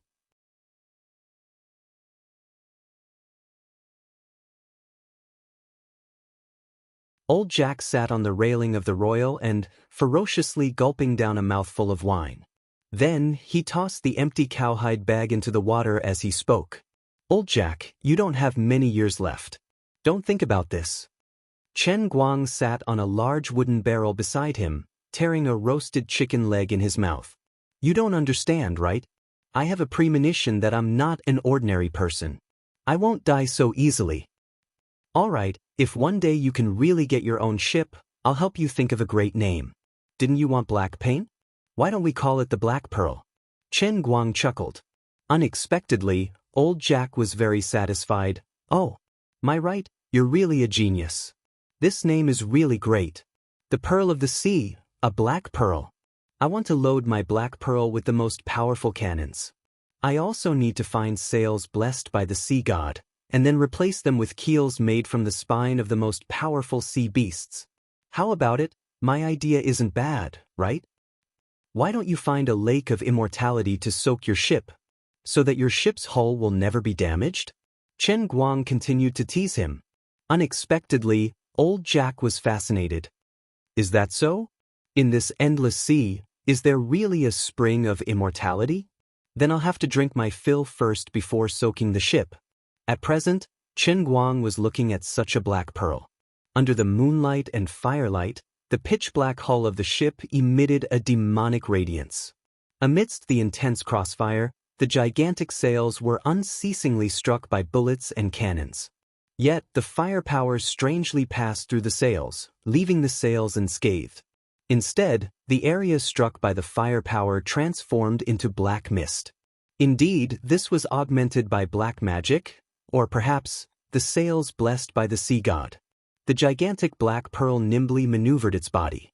Only by combining the best helmsman and black magic could the gigantic ship display such nimble movements on the sea. This was the mighty Black Pearl. However, its opponent similarly couldn't be underestimated. It was a gigantic golden ship inlaid with a dragon head ram. Its entire body was actually forged from metal, yet the radiance it emitted wasn't a simple metallic luster. It should be augmented by some kind of magic. Both parties unleashed their full strength, colliding and bombarding each other frantically on the sea surface. Every collision would emit an ear-piercing screech and raise massive waves. The cannons of the gigantic golden ship seemed to be more advanced, and its firepower density far surpassed that of the Black Pearl. Nevertheless, the Black Pearl was more nimble. Augmented by black magic, its wooden hull allowed it to fight equally with its opponent. The distance between them was pulled closer once again. Finally, through a brief flickering of firelight, Chen Guang could clearly see the pirate flag on the sail of the gigantic golden ship. Shit! It was a simple drawing of the old man's handsome face. It was Lung Qin and her Radiance pirates. The unlucky Jack was battling Lung Qin. As expected, in the darkness, two figures flew out from the watchtowers on their respective masts. They crossed a distance of several hundred meters and collided fiercely in midair, creating a sound that was even more deafening than the sound of cannon fire. The goateed Jack Sparrow was sent flying backwards. In his hand was the broadsword that Chen Guang had been gripping ever since he met him. On the other side was the one-armed, one-eyed Lung Qin. At present, the iron hook embedded into her severed arm was swallowing and emitting a bizarre chilling glow. Her metallic artificial limb had been modified into a sharp cone shape.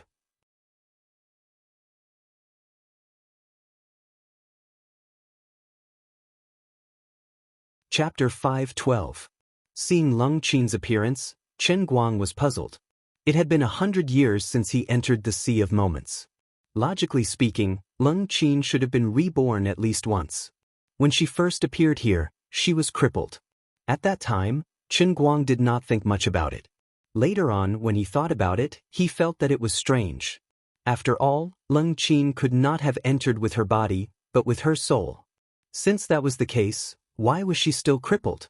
Now she should have been reborn once, but her body was still incomplete. This didn't make sense. Could it be that she was the same as me, and had an immortal body in the Sea of Moments? The more Chen Guang thought about it, the more he felt that it was highly possible. Using Laurie's words, the people in the Sea of Moments, under the special rules, had their souls incomplete. But Lung Qin was the same as him, having a complete soul compared to others. Thus, it was not hard to explain why Lung Qin did not age in the Sea of Moments. Forget it, let's not care about this for now and quickly go catch her. Annie, I found Jack. Chen Guang turned and said to Annie. Annie stood up. Where? I'll set off now. Darling, wait for me for a few years, I'll catch that old bastard. Chen Guang smiled. It's not that troublesome. Give me a minute. The war between the Radiance pirates and the Black Pearl pirates was still ongoing. Both sides suffered losses, but overall, Lung Qin held the advantage.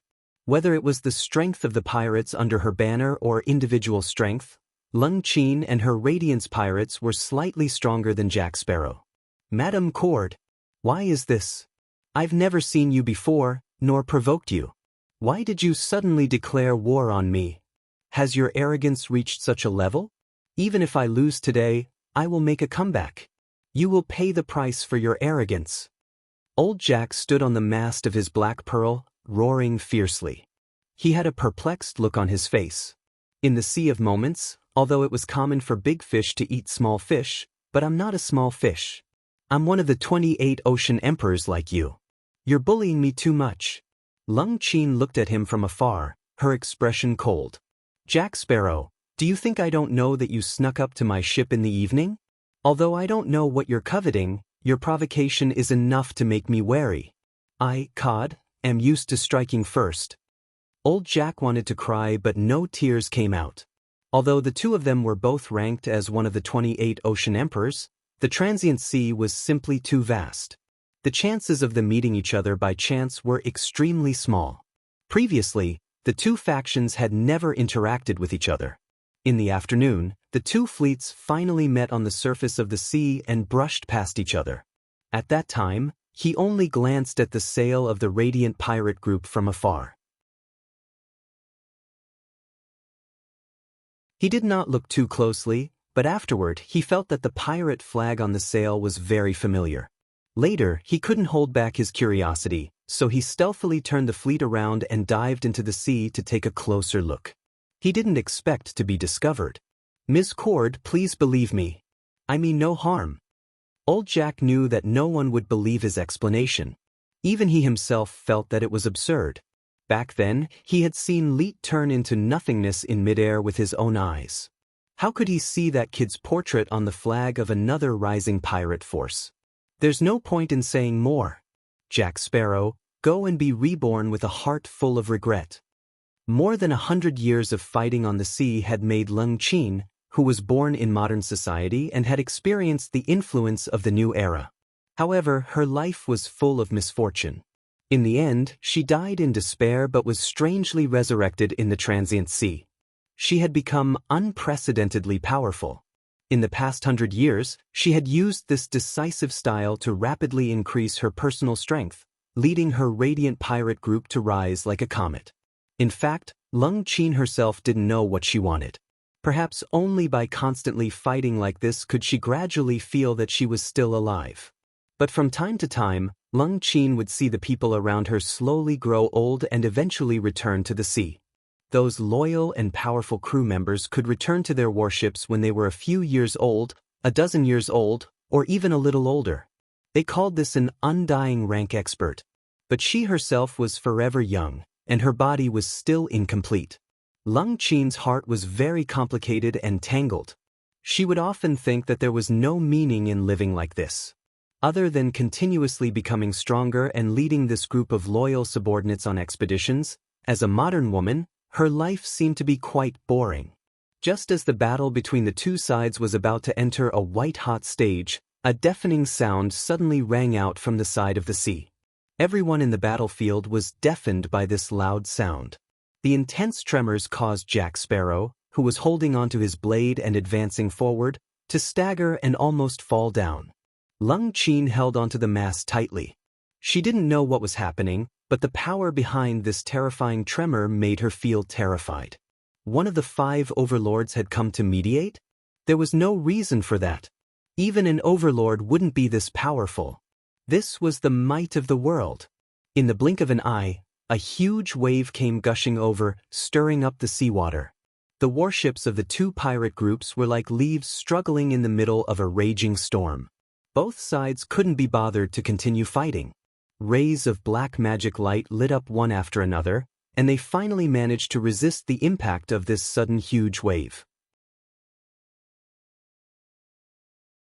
Under the moonlight, a white silhouette that was like a mountain gradually appeared, getting closer and closer. The white silhouette's light rapidly converged, but it turned into a huge black silhouette under the moonlight, giving the two pirate groups a suffocating pressure. Lung Qin opened her mouth slightly. Oh my God, this is a floating island. As an outsider, she might not understand the significance of a floating island, but Jack Sparrow did. The impact he received was even more intense. Oh my God of the sea! How can someone control a floating island? And it's so huge. Even though the floating islands in the Sea of Moments were only floating on the surface of the water, because of the mysterious sea god's might, every floating island was exceptionally stable and extremely difficult to move. Moving a huge island with a diameter of 10 kilometers had long surpassed the limits of the strongest overlord in the Sea of Moments. It also exceeded Jack Sparrow's common sense. Finally, the black silhouette gradually approached, and a few small boats rushed out from the floating island. Jack Sparrow's face was ashen. What kind of terrifying force was the other party? Could it be that an existence above the overlord had appeared in the sea? Old Jack am done for. Bastard Jack. You're dead. Just as old Jack was thinking about this, a stern shout came from one of the boats that had rushed out, causing him to shiver all over. Damn it. Annie. Mamma mia. I'm really done for. Jack Sparrow's legs went soft, and he screamed as he jumped down from the Black Pearl's mast, falling head first into the sea. He couldn't care less, he had to run first. As a traitor, old Jack had always hidden as far as he could from the Royal Pirate Group. After hiding for over 100 years, you actually drove a floating island to catch up to us today. How can I stand against you? Trying to run? Annie snorted coldly, and suddenly jumped out from the small boat. The tip of her foot stepped on the surface of the sea, and she shot out like lightning. Black gas surged from her body, and she roared forward like a black dragon. Her speed was so fast that it made people's hair stand on end. This time, old Jack looked like he couldn't escape this calamity. An overlord rank wasn't just a little stronger than an ocean emperor rank. Chen Guang wasn't in a hurry to follow. Don't be fooled by Annie's violent rage. In fact, Chen Guang knew that she would definitely be soft-hearted. But it didn't matter, old Jack's mistake wasn't worthy of death. He could still be taught a lesson. Not paying attention to Annie's movements in pursuit of old Jack, Chen Guang and Brooke steered the small boat towards Lung Qin's ship. Lung Qin looked at the gradually approaching small boat, her face bewildered. She was hesitating whether she should take the initiative to attack, but of the two people standing on the small boat, the taller one gave her too much pressure, making her extremely fearful. She knew Annie's name. Rumor had it that she had stayed on the Sage's Island for the past 100 years, which was also known as Right Island.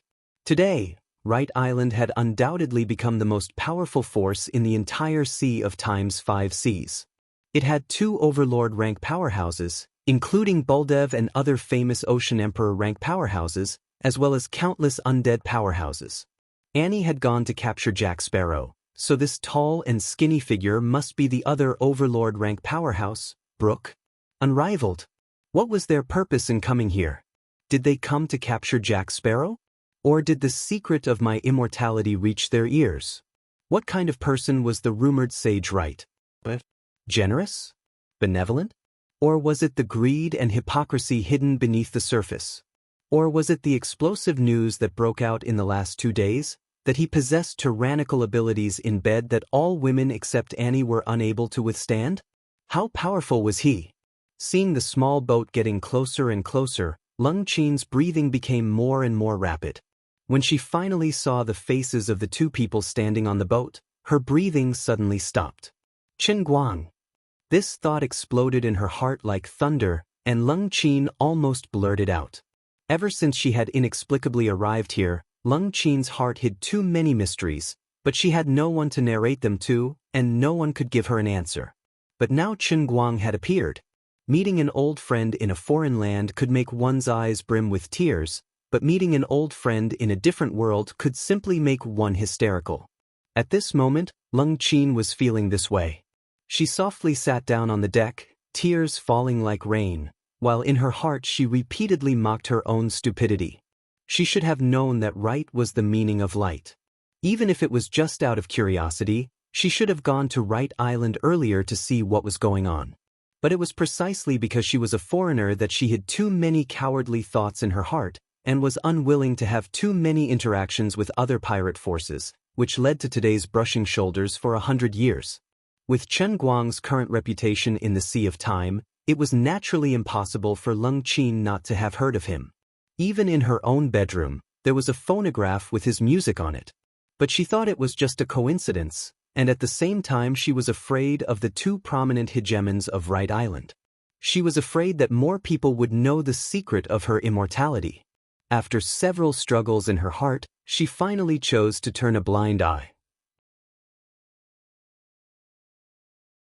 Of course, later Chen Guang simply fell into a deep sleep, and Brooke announced to the public that the sage was in seclusion. Lung Qin knew that she wouldn't be able to see him even if she went, so she simply gave up on the idea. As for the letter that Chen Guang had written to her, she didn't know that it had long been lost in the belly of that sea beast. Now that he had finally come, Leng Qin felt that she had thousands of words to ask him. As a foreigner who had lived alone in this world for more than 100 years, even thinking of a cherry tree on earth would make her tear up, let alone Qin Guang who had saved her life. Lord Wright, do you need me to subdue her first? Ms. Cord's reputation isn't very good, and she has a very bad temper. Brooke slightly bowed to Qin Guang and said. Since Qin Guang showed what's in the scene where Luffy and others were still alive, Brooke's respect for Qin Guang increased. Qin Guang shook his head. It's okay, Brooke, you stay here, she can't hurt me. With that, Qin Guang took a step forward. Brooke's eyes flashed, thinking, finally, I'm going to see Lord Wright display his hockey. Although everyone knew that Lord Wright, who was able to fight with Captain Annie for several hours, was very strong, but no one had ever seen him use hockey to walk on the waves. Qin Guang dived into the water and swam forward like a fish. His speed was astonishing. Brooke covered his face. A sage, a dignified prophet, actually jumped into the water and swam over. If you had said so earlier, I would have carried you up. His prestige was swept to the ground. Ms. Cord, can you please throw a rope down? After a long time, Leng Qin faintly said to the wet Qin Guang in front of her, I really didn't expect to meet you here. I thought I was just one of those cliched characters in novels who transmigrated after death, but now it seems that things aren't so simple. Qin Guang smiled and looked at Leng Qin for a long time. To be honest, I am also very surprised, but it's great that you are still alive. This shows that good people have good karma. In the end, Qin Guang didn't tell Leng Qin the truth about the instantaneous sea, and Leng Qin also refused Qin Guang's invitation to join Wright Island.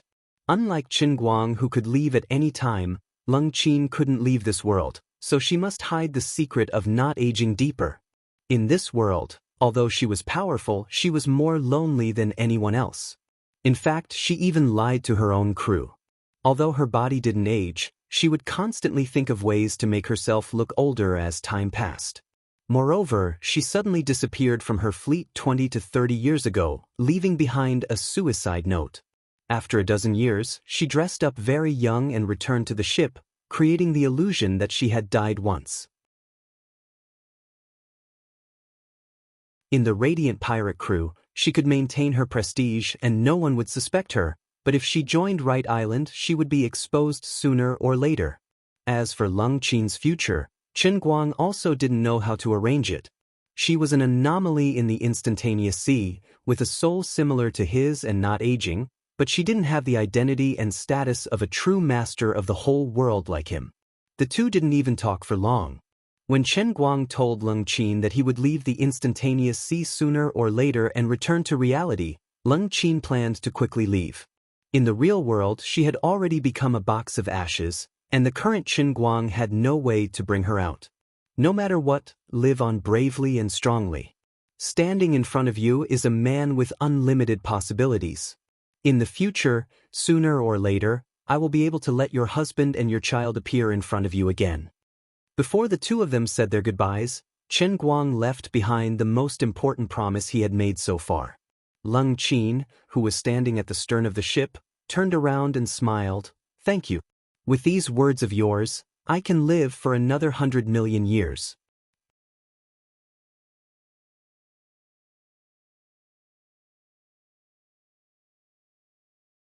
Chapter 5:13.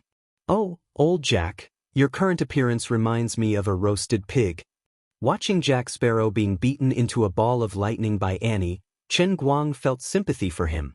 Jack Sparrow sat cross-legged on the deck of the Black Pearl with a bruised and swollen face, smiling helplessly. Both sides didn't have any formal confrontation, and the Black Pearl pirates quickly surrendered under Annie's might. On one hand, Annie's overlord-class strength made them powerless to resist. On the other hand, the majority of the Black Pearl pirates' backbone came from the second battle squad that defected with him. Seeing the old captain, Annie's legs turned to jelly, not to mention brandishing their swords. Annie was huffing and puffing with her hands on her hips, looking as though she didn't like Jack Sparrow. Little Winnie and Bart tried to calm Annie down. Right, I really didn't expect to see you again. Jack Sparrow's words were a little unclear. It was obvious that his teeth were almost all knocked out. Chen Guang spread his hands. I didn't expect it either. You look much younger than before. Jack Sparrow grinned. But you're as young as before. My dear Wright, if you continue to reminisce with him, I won't be able to bear to send him back to life. Annie came over and interrupted their conversation. Annie, you don't intend to give him a chance to defend himself? Chen Guang asked. Annie rolled her eyes. Go to his captain's room and you'll understand. With a puzzled mood, Chen Guang went to old Jack's captain's room for a stroll. When he walked out again, the others looked at him and covered their mouths as they laughed. On the other hand, Chen Guang was speechless. Damn it, old Jack actually framed all of his stuff and placed it in his captain's cabin like a museum. This guy actually attached a description below every item. Wright's first pair of underwear, made with a mysterious cotton weaving technique. It has an astonishing level of comfort. It simply doesn't seem like it should be made in this world. Wright's third pair of underwear, bought from the Pass Island market, once left a mark on Wright's life, you know. Chen Guang threw a rope onto the mast and coiled it up. I think we should hang this idiot Jack now. He really didn't know what to say to this unscrupulous guy. Then little Winnie, Bart and a large group of people all pleaded for Jack's life. Chen Guang reluctantly spared Jack's death sentence, but he personally tied Jack to the mast as a punishment. Right, do you have time tonight to drink with me? Jack grinned, without the slightest self-awareness of being a captive. Look at me. Do I look like I'm joking with you? Chen Guang purposely put on a stern expression. Jack still didn't care. Among everyone Leet, you know me the best, and I know you the best, so I know you definitely won't hurt me. If Captain Annie hadn't come to Leyte Island first, I would have come to you 100 years ago. I have a lot to tell you. I also have some questions to ask you. Chen Guang looked at the laughing Jack Sparrow with a burning gaze. From this fellow's eyes, he could read a lot of special charm. In fact, Chen Guang was also very curious in his heart. Just like the greatness of Luffy and the Straw Hat Pirates, this hero of Pirates of the Caribbean that he personally created, what kind of existence would he become in the special world of the Sea of Time? At this time, Jack Sparrow looked exactly the same as the protagonist of the movie in Chen Guang's memory. His face was as sharp as a knife, his slightly tanned skin, his beautiful handlebar mustache, his unkempt hair wrapped under a red headscarf, and even the X-shaped scar on his right cheek was exactly the same as in the movie. He looked exactly the same as Johnny Depp in the real world. The last time he saw him, he was old. At that time, Chen Guang only vaguely felt that this guy was a bit similar to Jack Sparrow in the movie. Now that he saw the middle-aged Jack who was about 40 years old, Chen Guang's thoughts were completely confirmed. If he was the owner of the Momentary Sea World, then Jack Sparrow would be half the main character of the Momentary Sea World. The other half was naturally the Straw Hat Pirates. Today, the Straw Hat Pirates lived in seclusion at the border of the Sea of Time, and Jack Sparrow was a rising star in the 5 seas. This guy should be the man who was truly favored by the Sea of Time. Of course, Chen Guang himself was the man who ruled the Sea of Time. So, right, let's talk at night? Okay. Then why don't you leave here? Why is Mr. Brooks still on the ship? Don't you need to go back to the island to eat? It's incredible. How did you move the island here? If there's a chance in the future, I will learn this trick from you. Oh no, my dear Wright, why are you looking at me like that? Do you suspect that I will run away? I, Jack Sparrow, am a responsible man. Believe me, even if you ask me to jump into the water now, I will only help you catch fish. Chen Guang only replied with 2 words. He. In the end, Annie did not tear Jack into pieces as she said. She was just angry that all of Chen Guang's souvenirs were taken away. After beating this guy half to death, the anger in her heart was appeased. When Jack left without saying goodbye, although it was heartbreaking, he did not become an enemy of the Enroyal. On the contrary, from time to time, he used his own channels to quietly send information to Winnie Jr. and Bartu, helping Annie through many difficulties. It was just that the 2 sides could not put down their pride, so they did not reach a reconciliation. Just like now, Annie had actually forgiven him, but on the surface, she still looked like she did not want to see him. In fact, she had already returned to the island, letting Jack Sparrow do whatever he wanted. Her meaning was very clear. If you still want to leave, then you really can leave at any time. Regarding Annie's decision, Chen Guang was non-committal. This guy, Jack, was destined to be the protagonist. His legend had just begun. It was impossible for him to die in Annie's hands. Even if he was chopped into minced meat, it would not prevent his soul from resurrecting somewhere else. Apart from that, Chen Guang sensed an extremely tyrannical life force from this guy, even more tyrannical than the overlord class experts like Annie and Brooke. Furthermore, his ship was also very special. The Black Pearl had clearly suffered considerable damage from the exchange of gunfire with Lung Qin. Yet after less than half an hour, the pitch-black hull of the ship had soundlessly regenerated to its original state. He really found the fountain of youth. Time seemed to have returned to that night many years ago. Chen Guang sat under the mast, throwing a plump chicken leg up. Jack accurately caught it with his mouth, then vaguely said, "You have to let go of my hand. How can I chew a chicken leg with only my mouth? Don't struggle, I know you too well. As long as there is a little chance, you will slip away and disappear without a trace. Because you have a secret." The one drinking became Chen Guang. Jack bit the entire chicken leg into his mouth, his tongue frantically stirring. After a short while, he actually used his toothless mouth to eat it cleanly and spat out the bones on the deck. "Don't you also have a secret?" Chen Guang stood up, making sure that the distant Baldev couldn't hear his whisper, then softly said, "But you shouldn't covet my secret. Tell me, how did you think of taking away my clothes and sword?" "You finally admitted it." Jack laughed mischievously. "Right, I know, we are both very special people. I always felt that I was special enough, until I met you. If you really want to ask me why, I can't tell you. Intuition, I can only tell you, intuition, from the first time I saw you, I knew you were special. You know, I fled from Middle-earth to the Jade Sea, so I understood that there are undying experts in this world. I am very clear about how powerful an undying expert is, and how difficult it is to comprehend hockey. However, during the half a year when you were with us on the Royal, I clearly felt that my body, my soul, everything about me were changing bit by bit. Under the circumstances where we didn't comprehend hockey, we actually obtained an undying soul. This is simply illogical. This isn't just one or two people, but everyone on the Royal. Then you suddenly left, catching all of us off guard. Now you're back, and you've opened the era of the strong. Do you know, I was originally stuck below the Sea Emperor rank for a whole 10 years, but just by hearing your name again, I inexplicably became a Sea Emperor rank expert. Right? What kind of magic do you have?"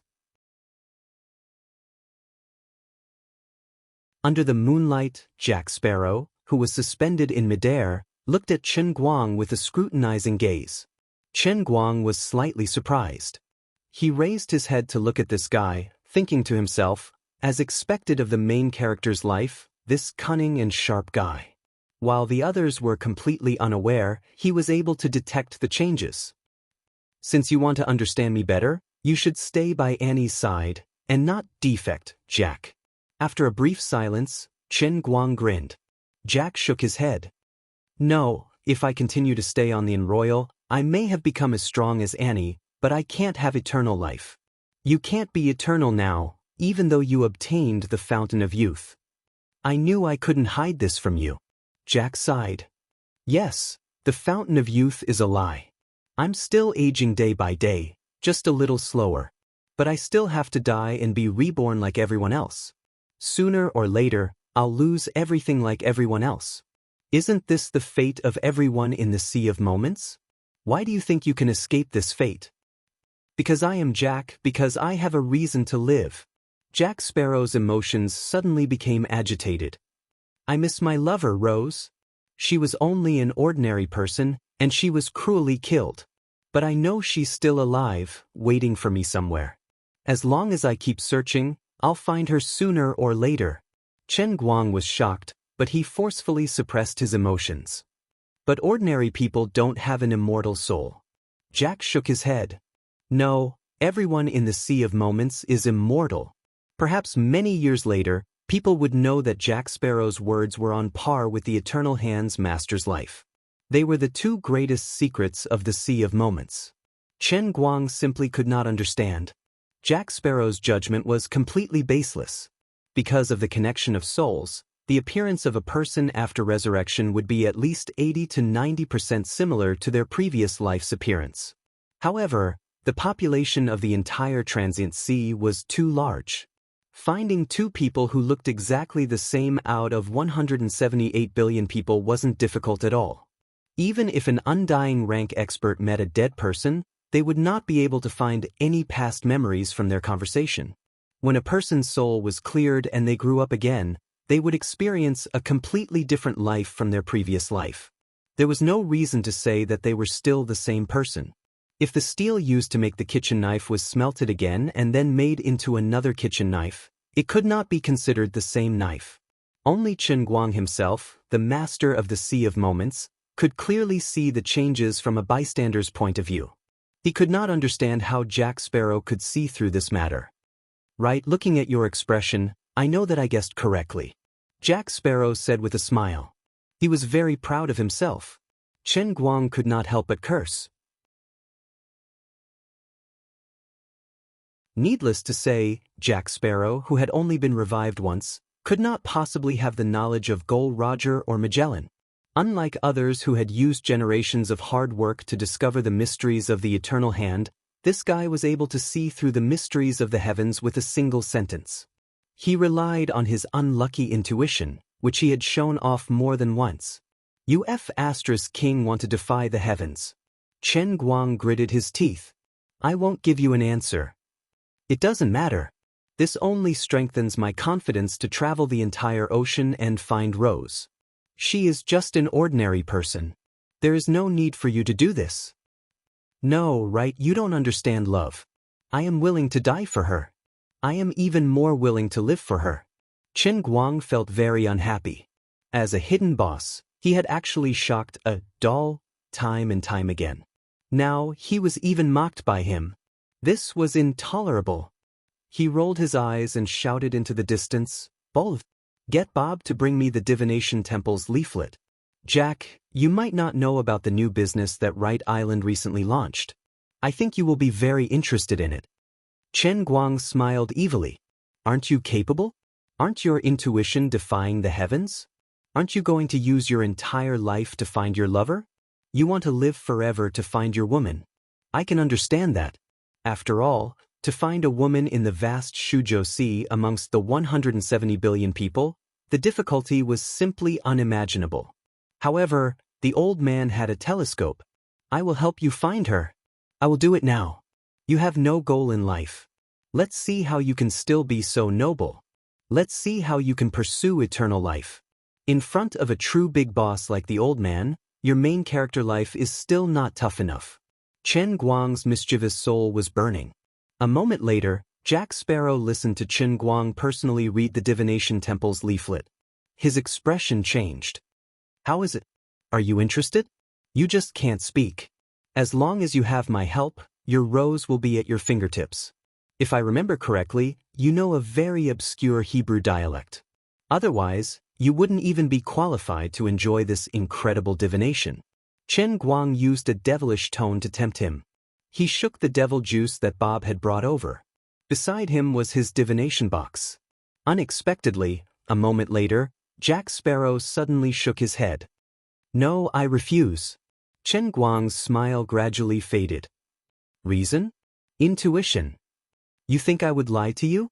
Would I purposely find a woman who was not Rose, but someone who looked like her to fool you? After all, without an immortal soul, no one can retain their memory. So, are you afraid that you can't see through my scam? No, you are my friend. I believe you. But my intuition tells me that I have to do it myself. I will always believe in my intuition and never go against it. My intuition also tells me that you want my Hebrew. So, I can drink your holy water of faith. This will be my punishment for stealing Annie's things. But I refuse your help. The atmosphere instantly became particularly solemn. From this guy, Chen Guang really saw infinite possibilities. Putting away the thought of teasing him, Chen Guang's expression became unprecedentedly solemn. He loosened the rope that bound Jack Sparrow and said, "Thank you, Jack. You taught me a lesson. I allow you to leave, but I suggest you talk to Brooke before you go. Although I can tell you with certainty that no matter how hard you work, you will not get the freedom you want. I hope you will never give up." "So, will we have a chance to meet again?"